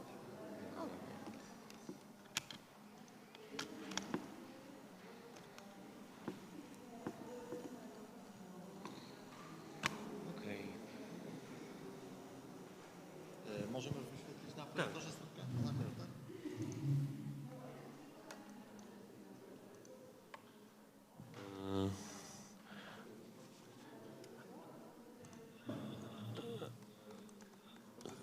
Hello? Tak, okay, yes. I just want to show you about our World Package 2, let's say about all deliverables, how we manage it in our hub. Of course, we produce 10 chapters of our handbook for the migrants and upload all of these 10 chapters to our platform. It looks like that. And on each of these modules, for example, we can enter the module of Janek. On each of these modules you have the main basis information, you have the quiz, you have final test, and you have all courses in video format. Then you can, all migrants can, who join the platform maybe later, can go by themselves and make this course. And it's work. You can, I don't know if we can hear, but yes, here we have this course, and each course is 1.5 hours more or less. Then it's 30 videos uploading here in platform. Then platform still actual. Then we finish our trainings 1 year ago, but all migrants who want to enjoy now, they can enjoy and use this platform. As I said, we finished these trainings and we have 21 migrants, entrepreneurs, and 20 business service providers. And of course, all our training sessions was held in Zoom with our lectures, and other parts, the second parts of the trainings was held as self-study on the e-learning platform. And the course received really positive comments and opinions from our students. Yes, as I said, 30 recordings of training we have on e-learning platform. In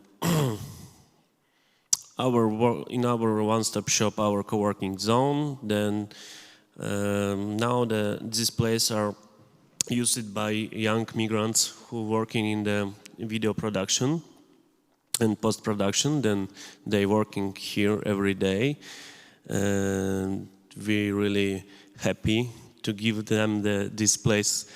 The next one. And our one-stop shops. Then the most part of our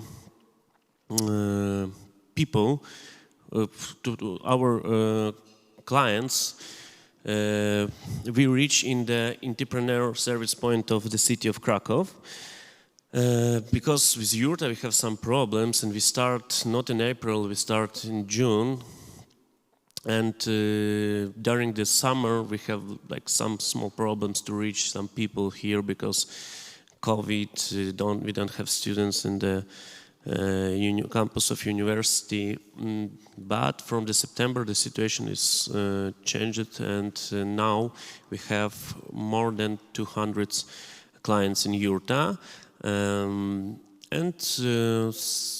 by online, by our website, people find in our website and wrote to us on email, and we reach 11 or 12, I don't remember exactly, people through the online consultation. And then it's like additional way to find new clients. As I said, as Jan said today, the most practical things how to open the business you can find in the one-stop shop in the service point of the city of Krakow. It's really take 30 minutes to open the business in Krakow. Then it's really cool. About our one-stop shop in Yurta, you can find mentoring here and how to get the finance for your social entrepreneurship. We have good specialists with different knowledge about the social enterprise, about the normal enterprise.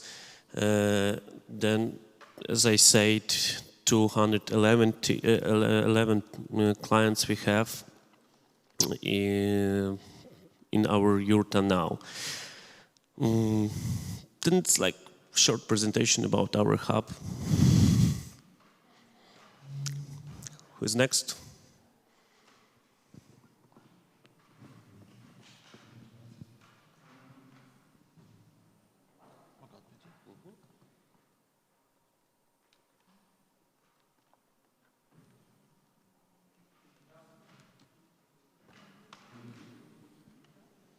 I just wanted to add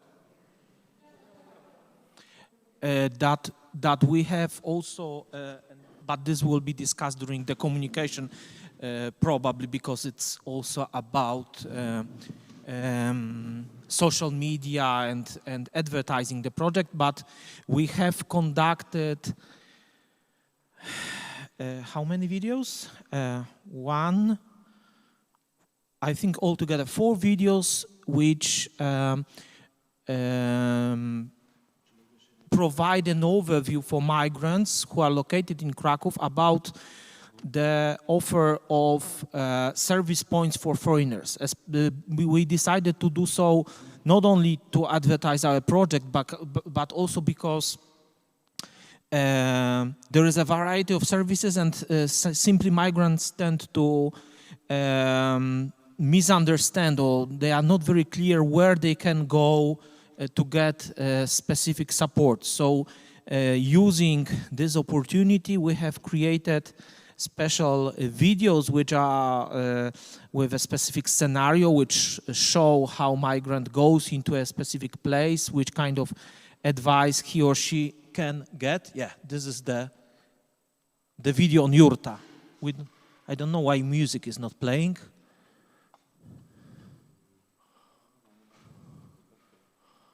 Yeah, but believe me, music is also very nice.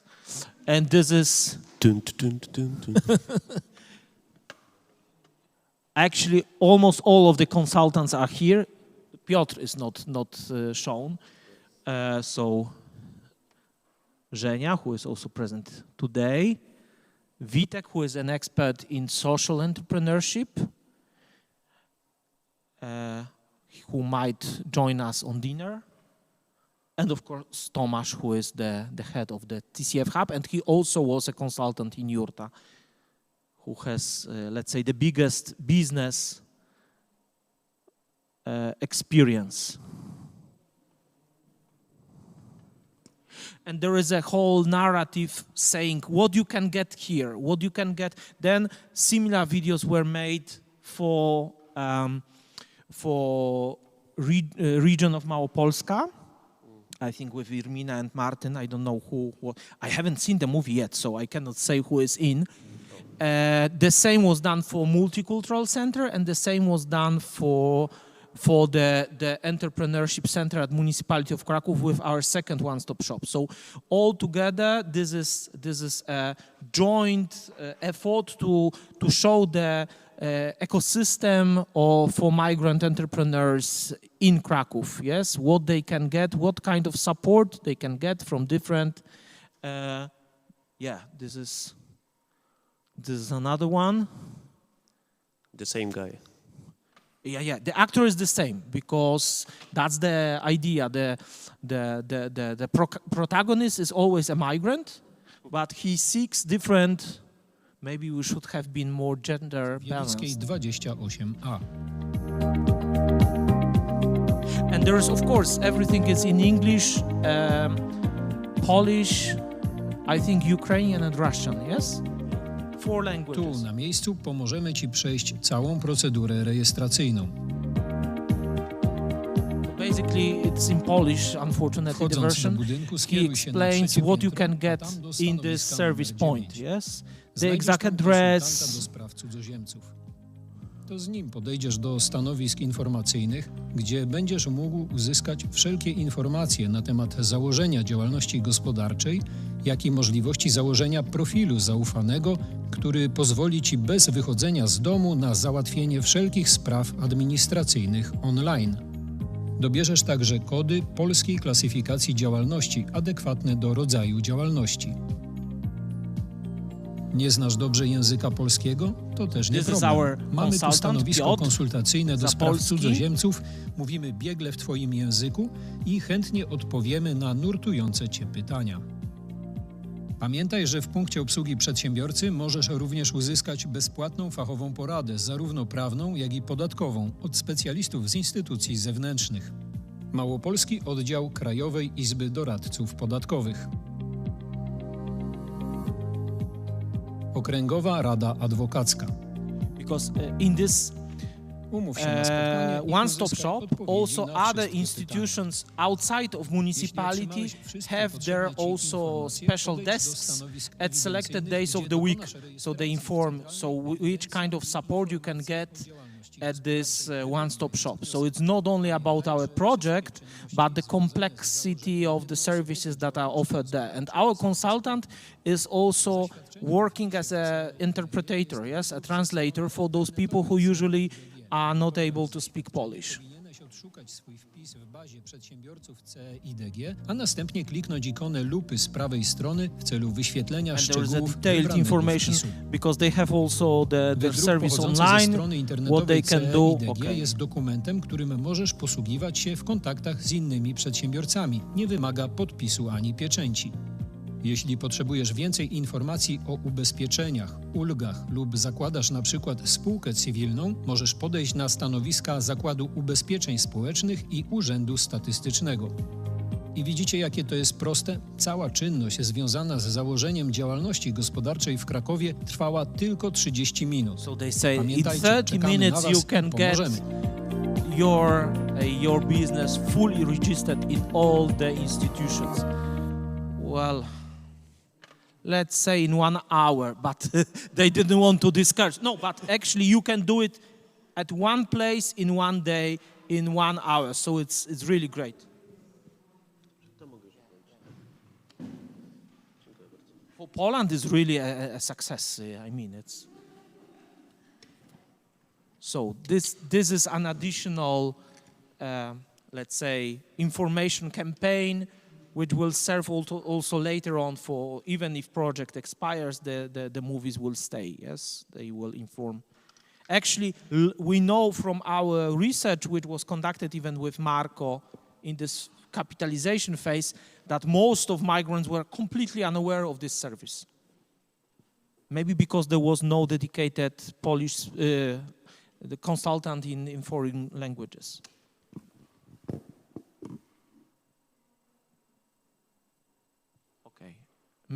So Polish Hub is, I think we are done. Anyone else would like to join?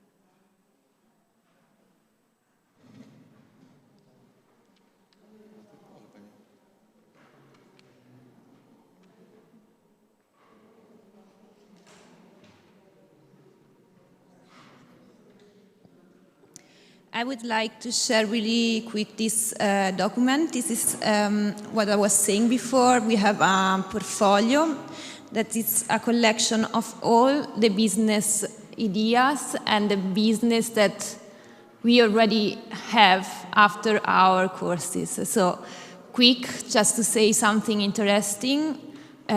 She's Josephine.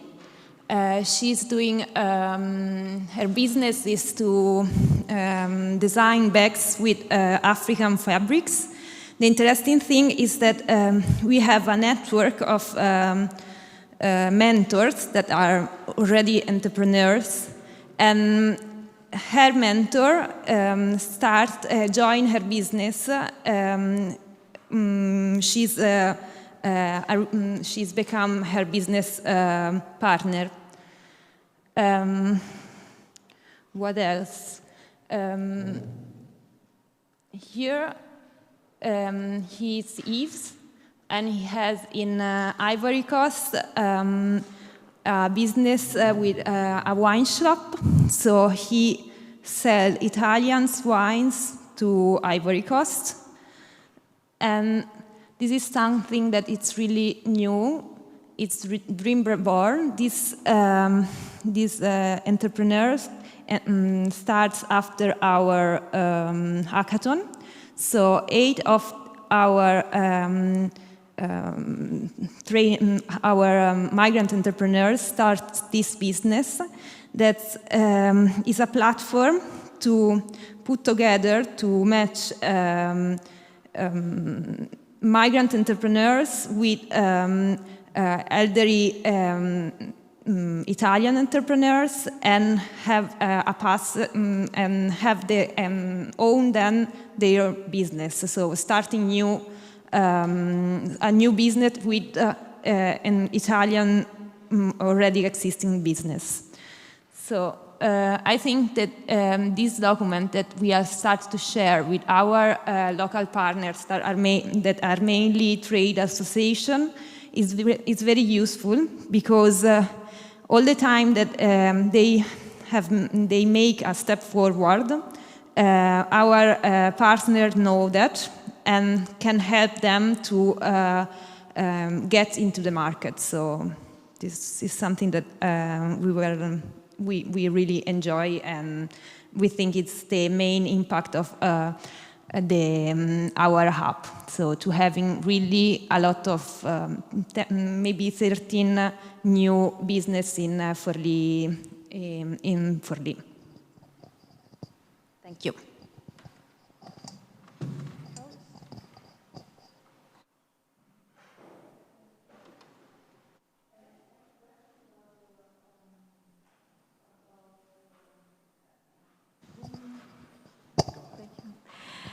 The first business you presented was the woman who is making clothes from African fabric. And how is she cooperating with her mentor? How is this structured? They are business partners now. So the mentor is an entrepreneur, and the mentor is she's an entrepreneur and starts to cooperate with her after they meet. So okay, so. There is one good thing about mentoring, that is that they helps migrants entrepreneurs to get inside the network, because they already have done all the steps to the market, because they are all 23 entrepreneurs themselves. But in this case, the even better thing is that the woman that was mentor of Josephine starts to become her business partner. So they start together their enterprise.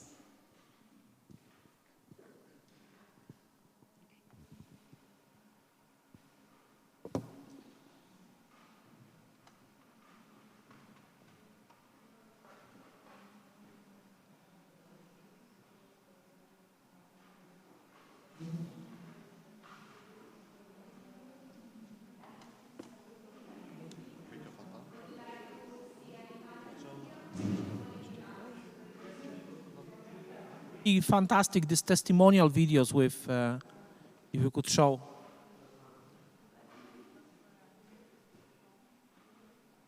Can I go on YouTube? Can I use YouTube? Yes. Mają dźwięk na YouTubie? Będziemy mieli. No dobra. Dźwięk będzie stał. Should work with sound. Sorry? This should work with sound. Because you want to learn something on YouTube, yeah?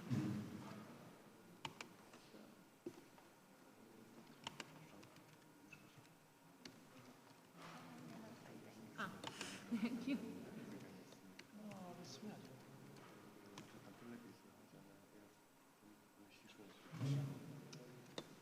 This video is done during the hackathon meeting, so all the images came from there, and we try to represent all the stakeholders and partners that we have in our project.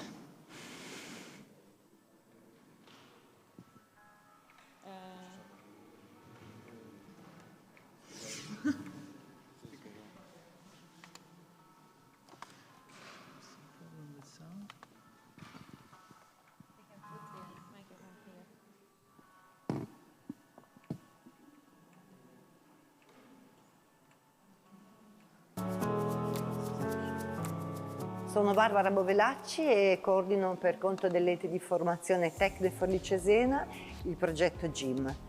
È una sfida che abbiamo raccolto dall'Unione Europea insieme ai partner di Polonia, Croazia, Austria e Germania, grazie al progetto Taskforcome, progetto europeo, la sfida di sviluppare un ecosistema territoriale di imprenditorialità, di crescita e di benessere che mettesse insieme tutte le anime del territorio. Abbiamo cercato di capire cosa c'è sul territorio, quali sogni e quali aspirazioni dell'impresa ci sono e se queste aspirazioni potessero davvero essere trasformate in capacità di impresa e diventare un valore aggiunto per tutto il territorio. GIM è proprio quella struttura, la struttura giusta, adatta, che ci serviva per avere sia l'informazione giusta, per saper arrivare a un business plan, alla realizzazione di un business plan. È stata quella struttura a darci la spinta che ci voleva per poter realizzare le nostre idee. Ho voluto, insieme ai miei soci, realizzare un sogno molto ambizioso e grande di creare un'attività che è diventata un'azienda e grazie a GIM abbiamo iniziato questo percorso insieme per cercare di darci una mano all'interno dell'azienda come fare proprio imprenditori e come creare una linea di marketing perfetto per attaccare il mercato.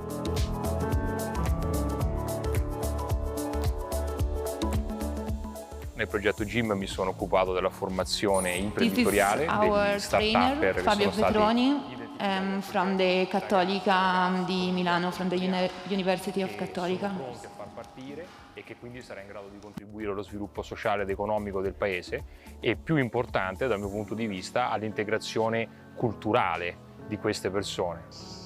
Penso che l'esperienza di GIM sia molto importante, non soltanto per really good migrant businessman that is in Bologna, and he's also inside in this project that I was telling before with John. Chris Richmond, check this, his project is really a good one.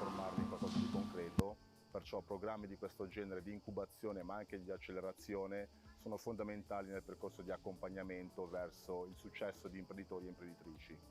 Per me è un grande piacere fare parte del team di GIM, sia perché è un progetto di natura sociale molto importante, ma che ha una rilevanza anche imprenditoriale per il nostro territorio e per il nostro paese molto importante. Serve l'inclusione, serve includere sia dal punto di vista dell'età, quindi i giovani, sia dal punto di vista dell'estrazione che della cultura, tutti i ragazzi all'interno di un qualcosa di più grande, un qualcosa di concreto.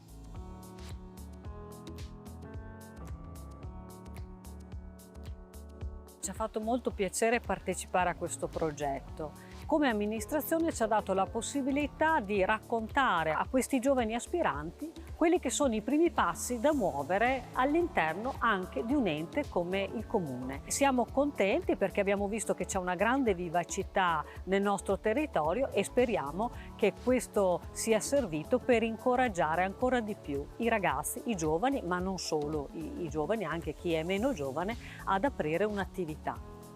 GIM, Generazione Impresa Mondo, per Cesena è un valore aggiunto unico per i temi dell'integrazione e dell'inclusione nel territorio, per essere al passo coi tempi, per fare impresa e per rilanciare anche un mondo all'interno delle generazioni più giovani, anche dei cittadini di origine straniera. Un modo bello, importante per formarsi, per crescere e per dare anche alla città nuove risposte.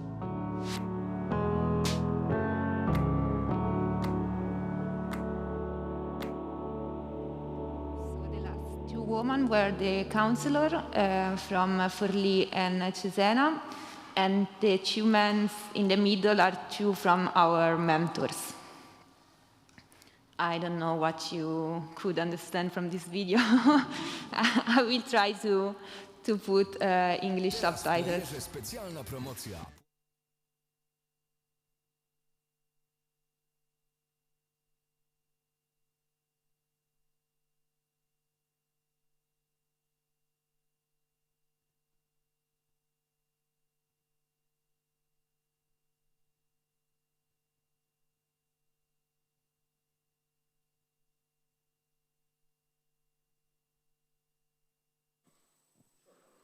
Yeah, you are more than welcome. Please.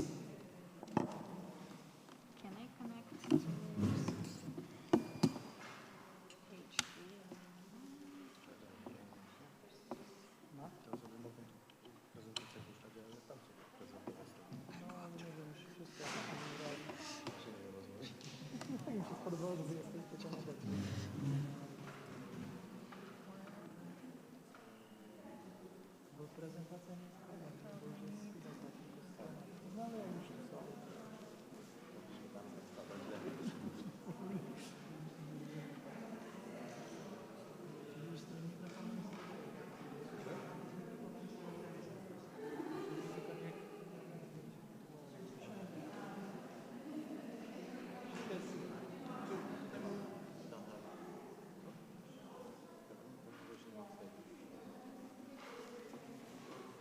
Doesn't work yet.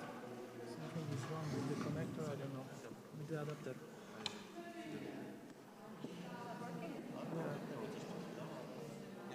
Yeah. Some problem with the adapter. They don't have output. Let's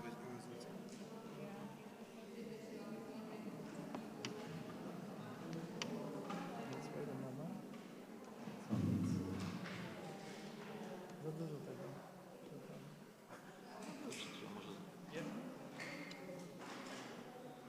Something happened.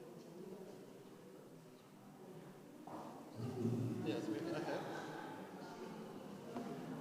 Yes.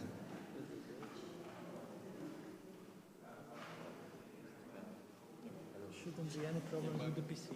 Hacking to jest problematic. Na pewno ekran rozlegany.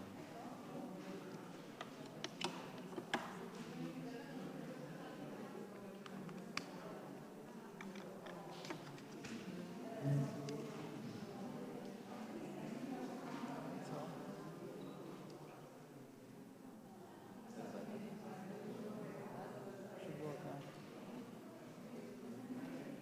It's okay? Yeah? Okay. Good. And wait for the sound, just so I'm sure.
All right, I think we're ready with the technical things.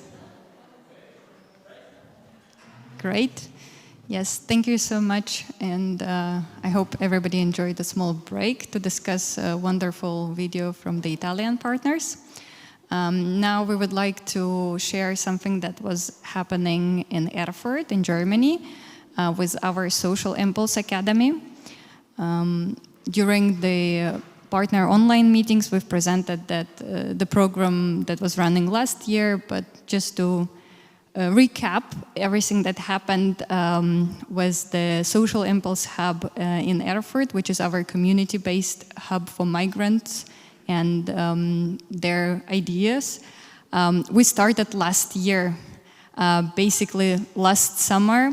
We reached out to variety of migrant communities, Russian-speaking communities coming from South America, from Asia, from Africa, and we've created a group of interested people, and we ran a few events with them, starting with Social Hackathon, World Cafe, events where we discussed in general what is entrepreneurship, introduced to them this topic, and opened up this idea of social enterprise. And later in the autumn, we start testing the training courses that were developed during the project. Some of them took place in person, others were done online due to the corona restrictions. But overall, there was this constant process of involving the migrants into this topic and supporting in their ideas creation. Yeah, and when the winter came and things got a bit complicated, we had to restart the program and push a bit more because our participants, our residents of the hub were at the point where they developed the basic business idea that they had, but they needed a bit of a push, a real touch of the audience that lived in Erfurt to get the feeling if their idea would be sold, would be interesting for the locals in Erfurt, or this is something that they have to change more. So what we did, we rented out a special place that Zafar has mentioned. It is called Pop-Up Store. It's an initiative from the City Hall of Erfurt, where one space in the most visited street, Marktstraße, is empty, and anyone can sign up to present their businesses there. So what we did, we got 3 weeks of this renting contract to present our businesses, and I'll show you a picture of the view in the night. In the first days after we moved into this shop, we were very happy to present everything that belonged to the Social Impulse Hub, which is the banners, the merch, and we've developed a system where the residents had their own posters and their own banners, and then every day when they presented their businesses, they would put them on the window and write down the contact details. So whoever would pass this big vitrine in the most visited street, they could, stop by, check it out, and learn something. Because it was happening between March 29th to April 17th. It was still during the pandemic. Visitors were not allowed to come into the store. So what we did, we brought them online via the streaming platform.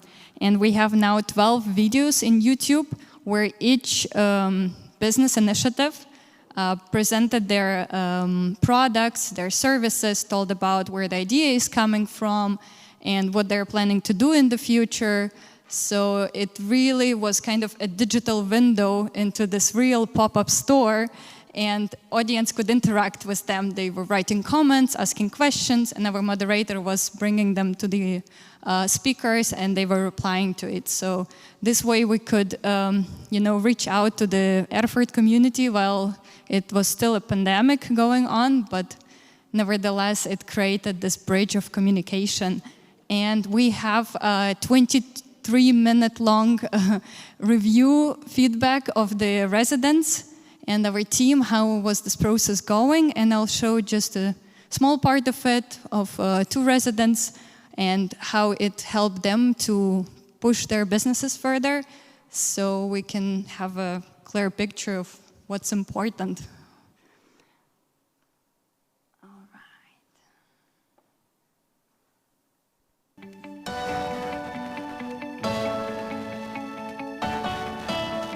Hello, welcome again from Binary.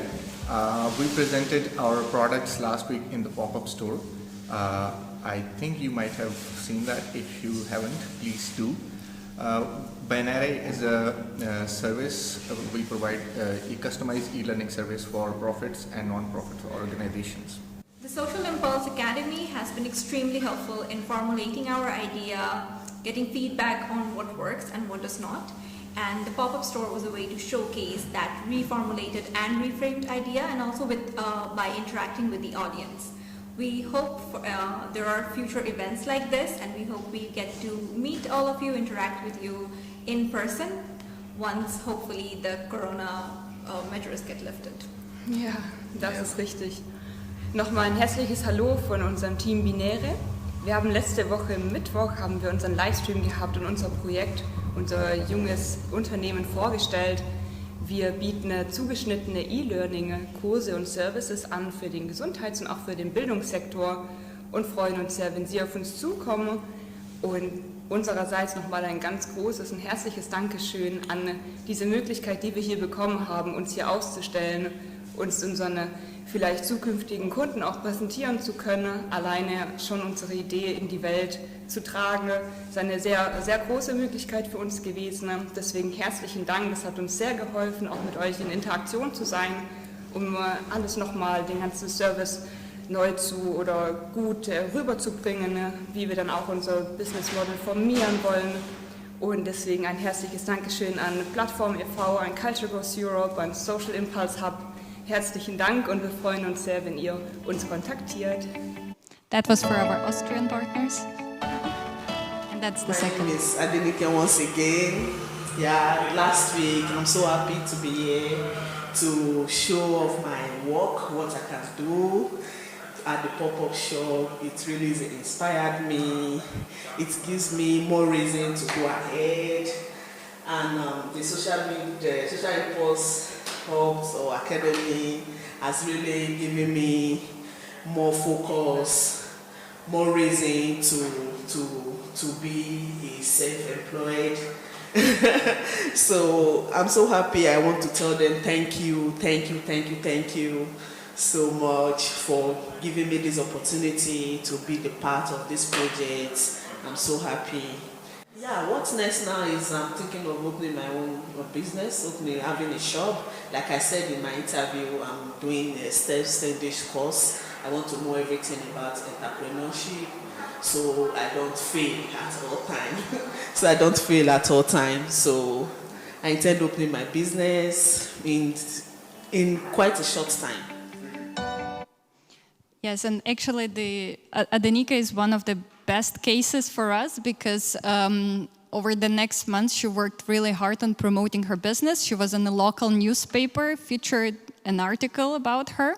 And then in the stages of the project that Ilse has mentioned, Werkhaus Inklusion, she got a real possibility to be now in a hairdressing salon.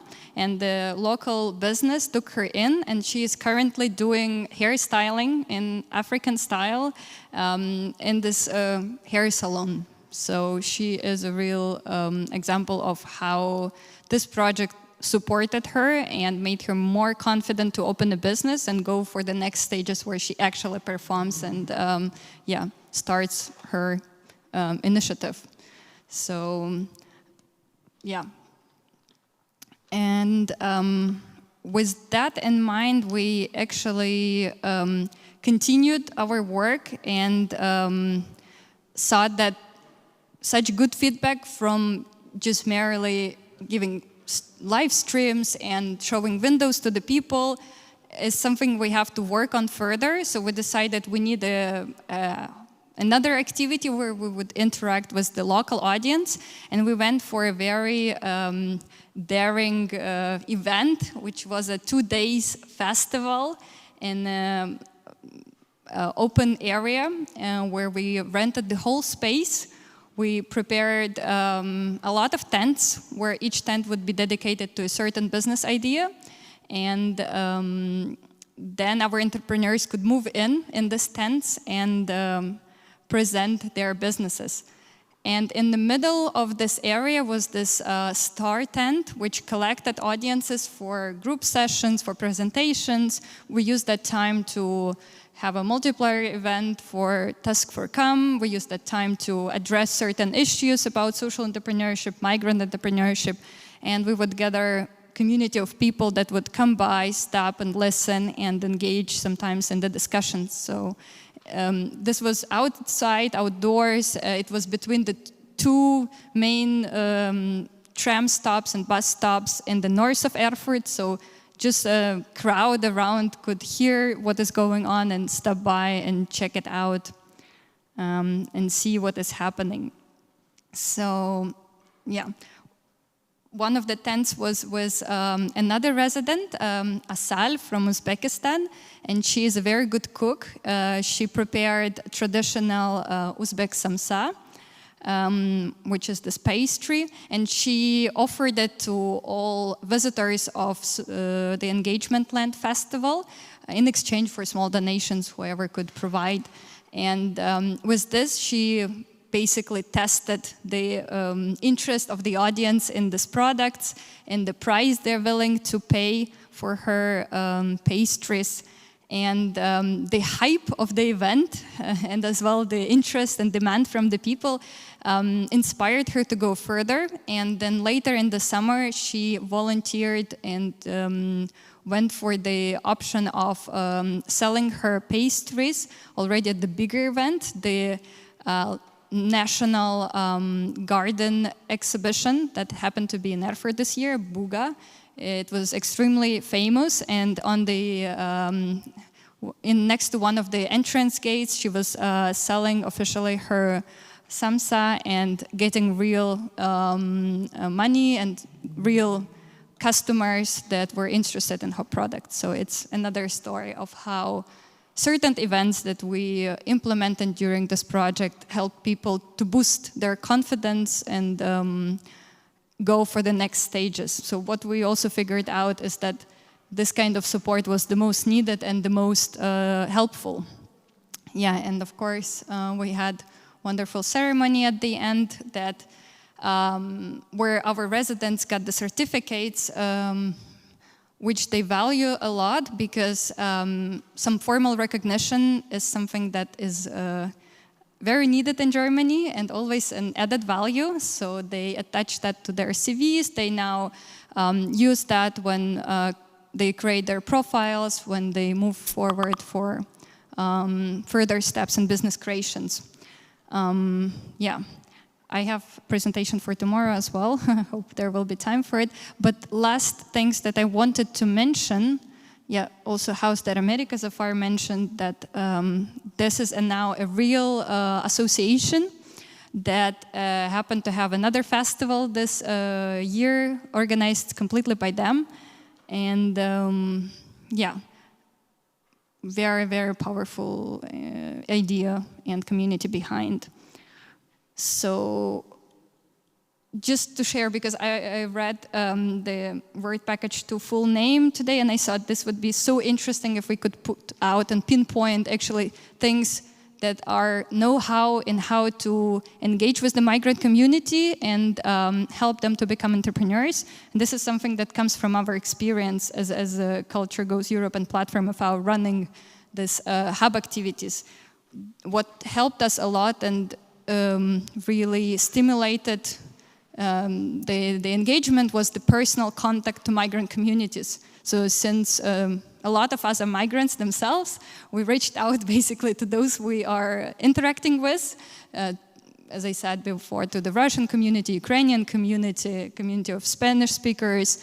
Yeah, and since we could talk to them in our native languages, we kind of make it inclusive a lot. This was one of the greatest value of having international team. Some of the trainings that we provided, some of the consultations, support, we did that in our native language and in the native language of the residents and participants of the one-stop shop. And this low barrier helped them to come back, helped them to engage more, helped them to stay. And in the very ground level, it created trust. And this is what was very important for the migrants in Germany, to have the trust in the organization that is working with them. Also being open and flexible, adapting concept of events, adapting timings towards the people with kids, towards the people with work. Was a really a good advantage for us. Another wonderful thing that we exercised, and I think Italian partners also mentioned that the mentoring support. And in our case, it was more as a buddy system where certain residents were assigned to a buddy or assistant in or partner organizations that we represent. And this buddy would check up on the residents, check up on the businesses and ask, okay, what do you have to do now? What's the next stage? Where are you going? Did you do your homework? Did you prepare for the next course? And this constant checkups helped them to be in tonus, helped them to work further and further on their ideas, and that really helped them to push forward and prepare the banners, prepare the flyers, be open for the public, and deliver their products and services. And two last things, they are kind of looking as additional activities, but in the end they all sum up into being this wonderful program that was running in Erfurt. It's community building activities, which were game nights, barbecues, some informal meetings, movie streamings, where people could just gather and get to know each other. And second one was external expert talks. This is something what Ilse helped a lot in organizing, that our local partnership helped, where we invited business representatives or local entrepreneurs who told their stories, their failures and their successes, and could inspire our residents to go further. And sometimes they gave them the internal tips of, okay, where is the nice area to open a shop right now? What kind of services are needed in Erfurt? What kind of audience is in our region in Thuringia? Because it's very traditional. It also has its own specialities. So this helped to formulate the idea of what is happening and how new businesses and migrant businesses can survive. Yes, would be interesting also to hear later from other partners if something like this key approaches appeared in you, if you can subtract that from your work, because I think this is really a good know-how we have from this project, and yeah, very happy that we could do it. We got inspired ourselves a lot. Thank you so much.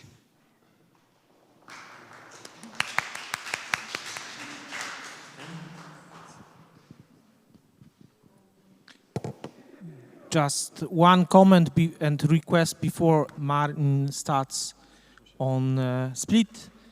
This was great, of course. I'm really excited to hear such wonderful stories.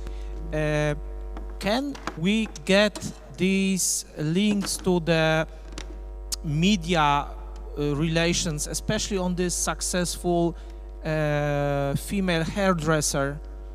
And maybe others who actually did well and who were able to develop their business ideas, because this is something that it's not only about to indicate the project is successful, but also, I mean, it's a very interesting material from research perspective, okay?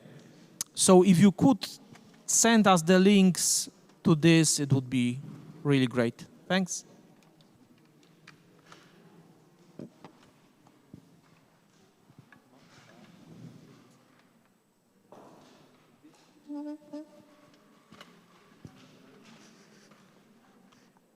Okay, so from Croatia Hub, I will show you a short movie. There will be 3 persons inside it. The first person is Mahina, our migrant entrepreneur. She was the one that was coming to our workshops, educations, and things that we are going on. The second one will be our business service provider. She's Sarah. She's also migrant, but she moved to Croatia 5 years ago, and she was extremely valuable to our team as BSP. And the last one is also migrant who already has his company open, and he has company from audio and video things to do. So we contracted him to be part of the project as outsider who is already migrant and actually is doing the things that we plan to do inside this. So here you go.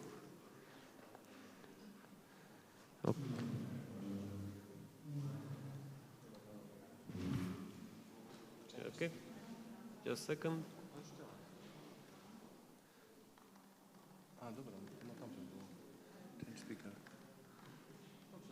Headphones? Yes. Okay.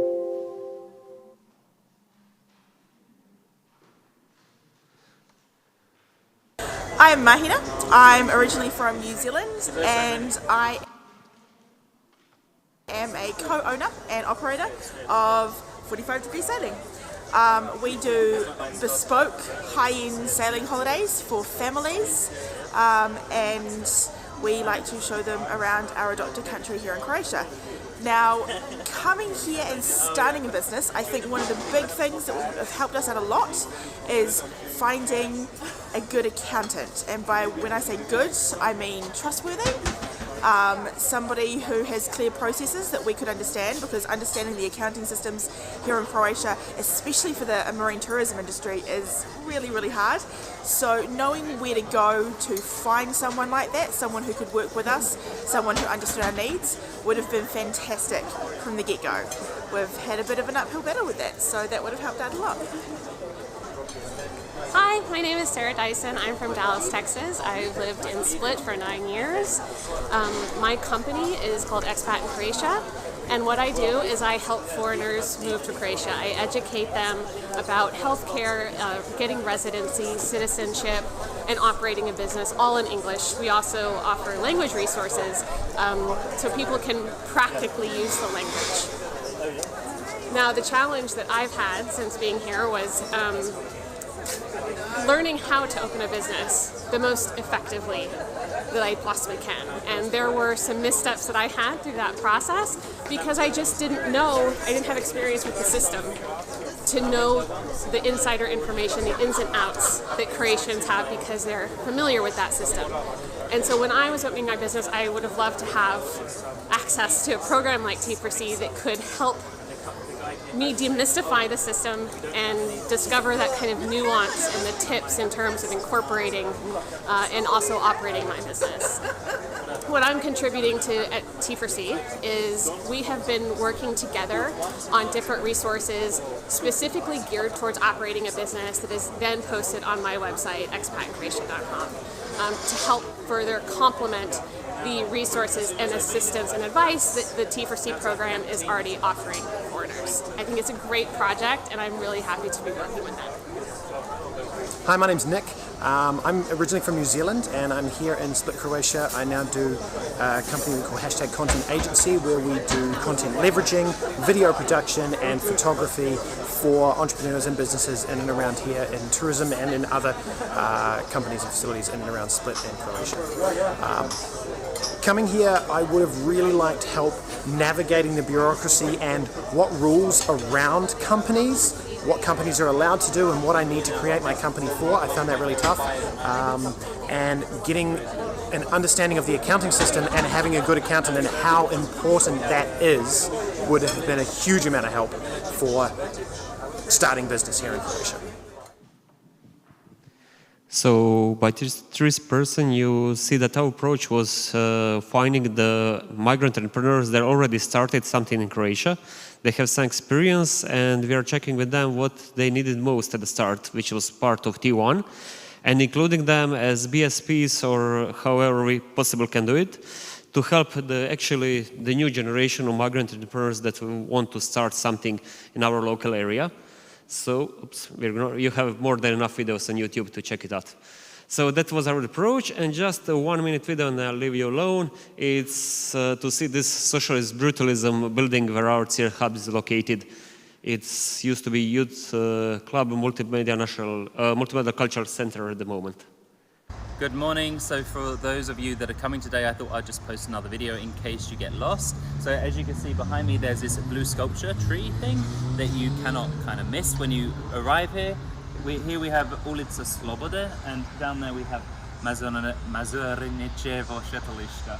And if you follow that road down, it goes to Solinska bus station. So if you're coming up that way, you'll definitely see this. If we look this way, you'll see this huge building, which is Dom Mladých.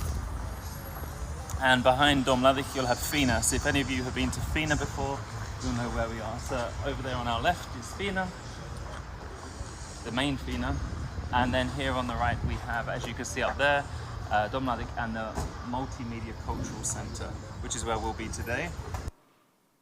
And we'll put some signs up so you can see exactly where we are. And so as we come to the back of the building, up these steps, you'll see a man with a monkey across. And then we'll be entering here. We'll have someone downstairs. So if you arrive around 10 to 10:15, there'll be people down here ready to welcome you and get you a coffee. So see you at 10 o'clock.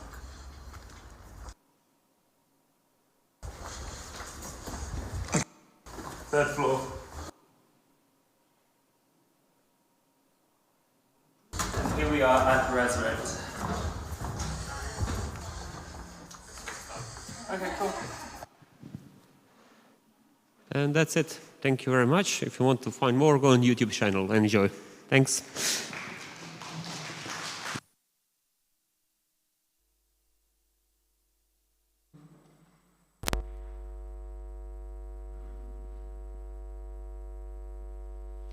Marin, do we have all these videos on our YouTube? Okay, because at least the last one is new for me, so I'm just double checking. But of course, great videos, thanks. Yeah, we will check this.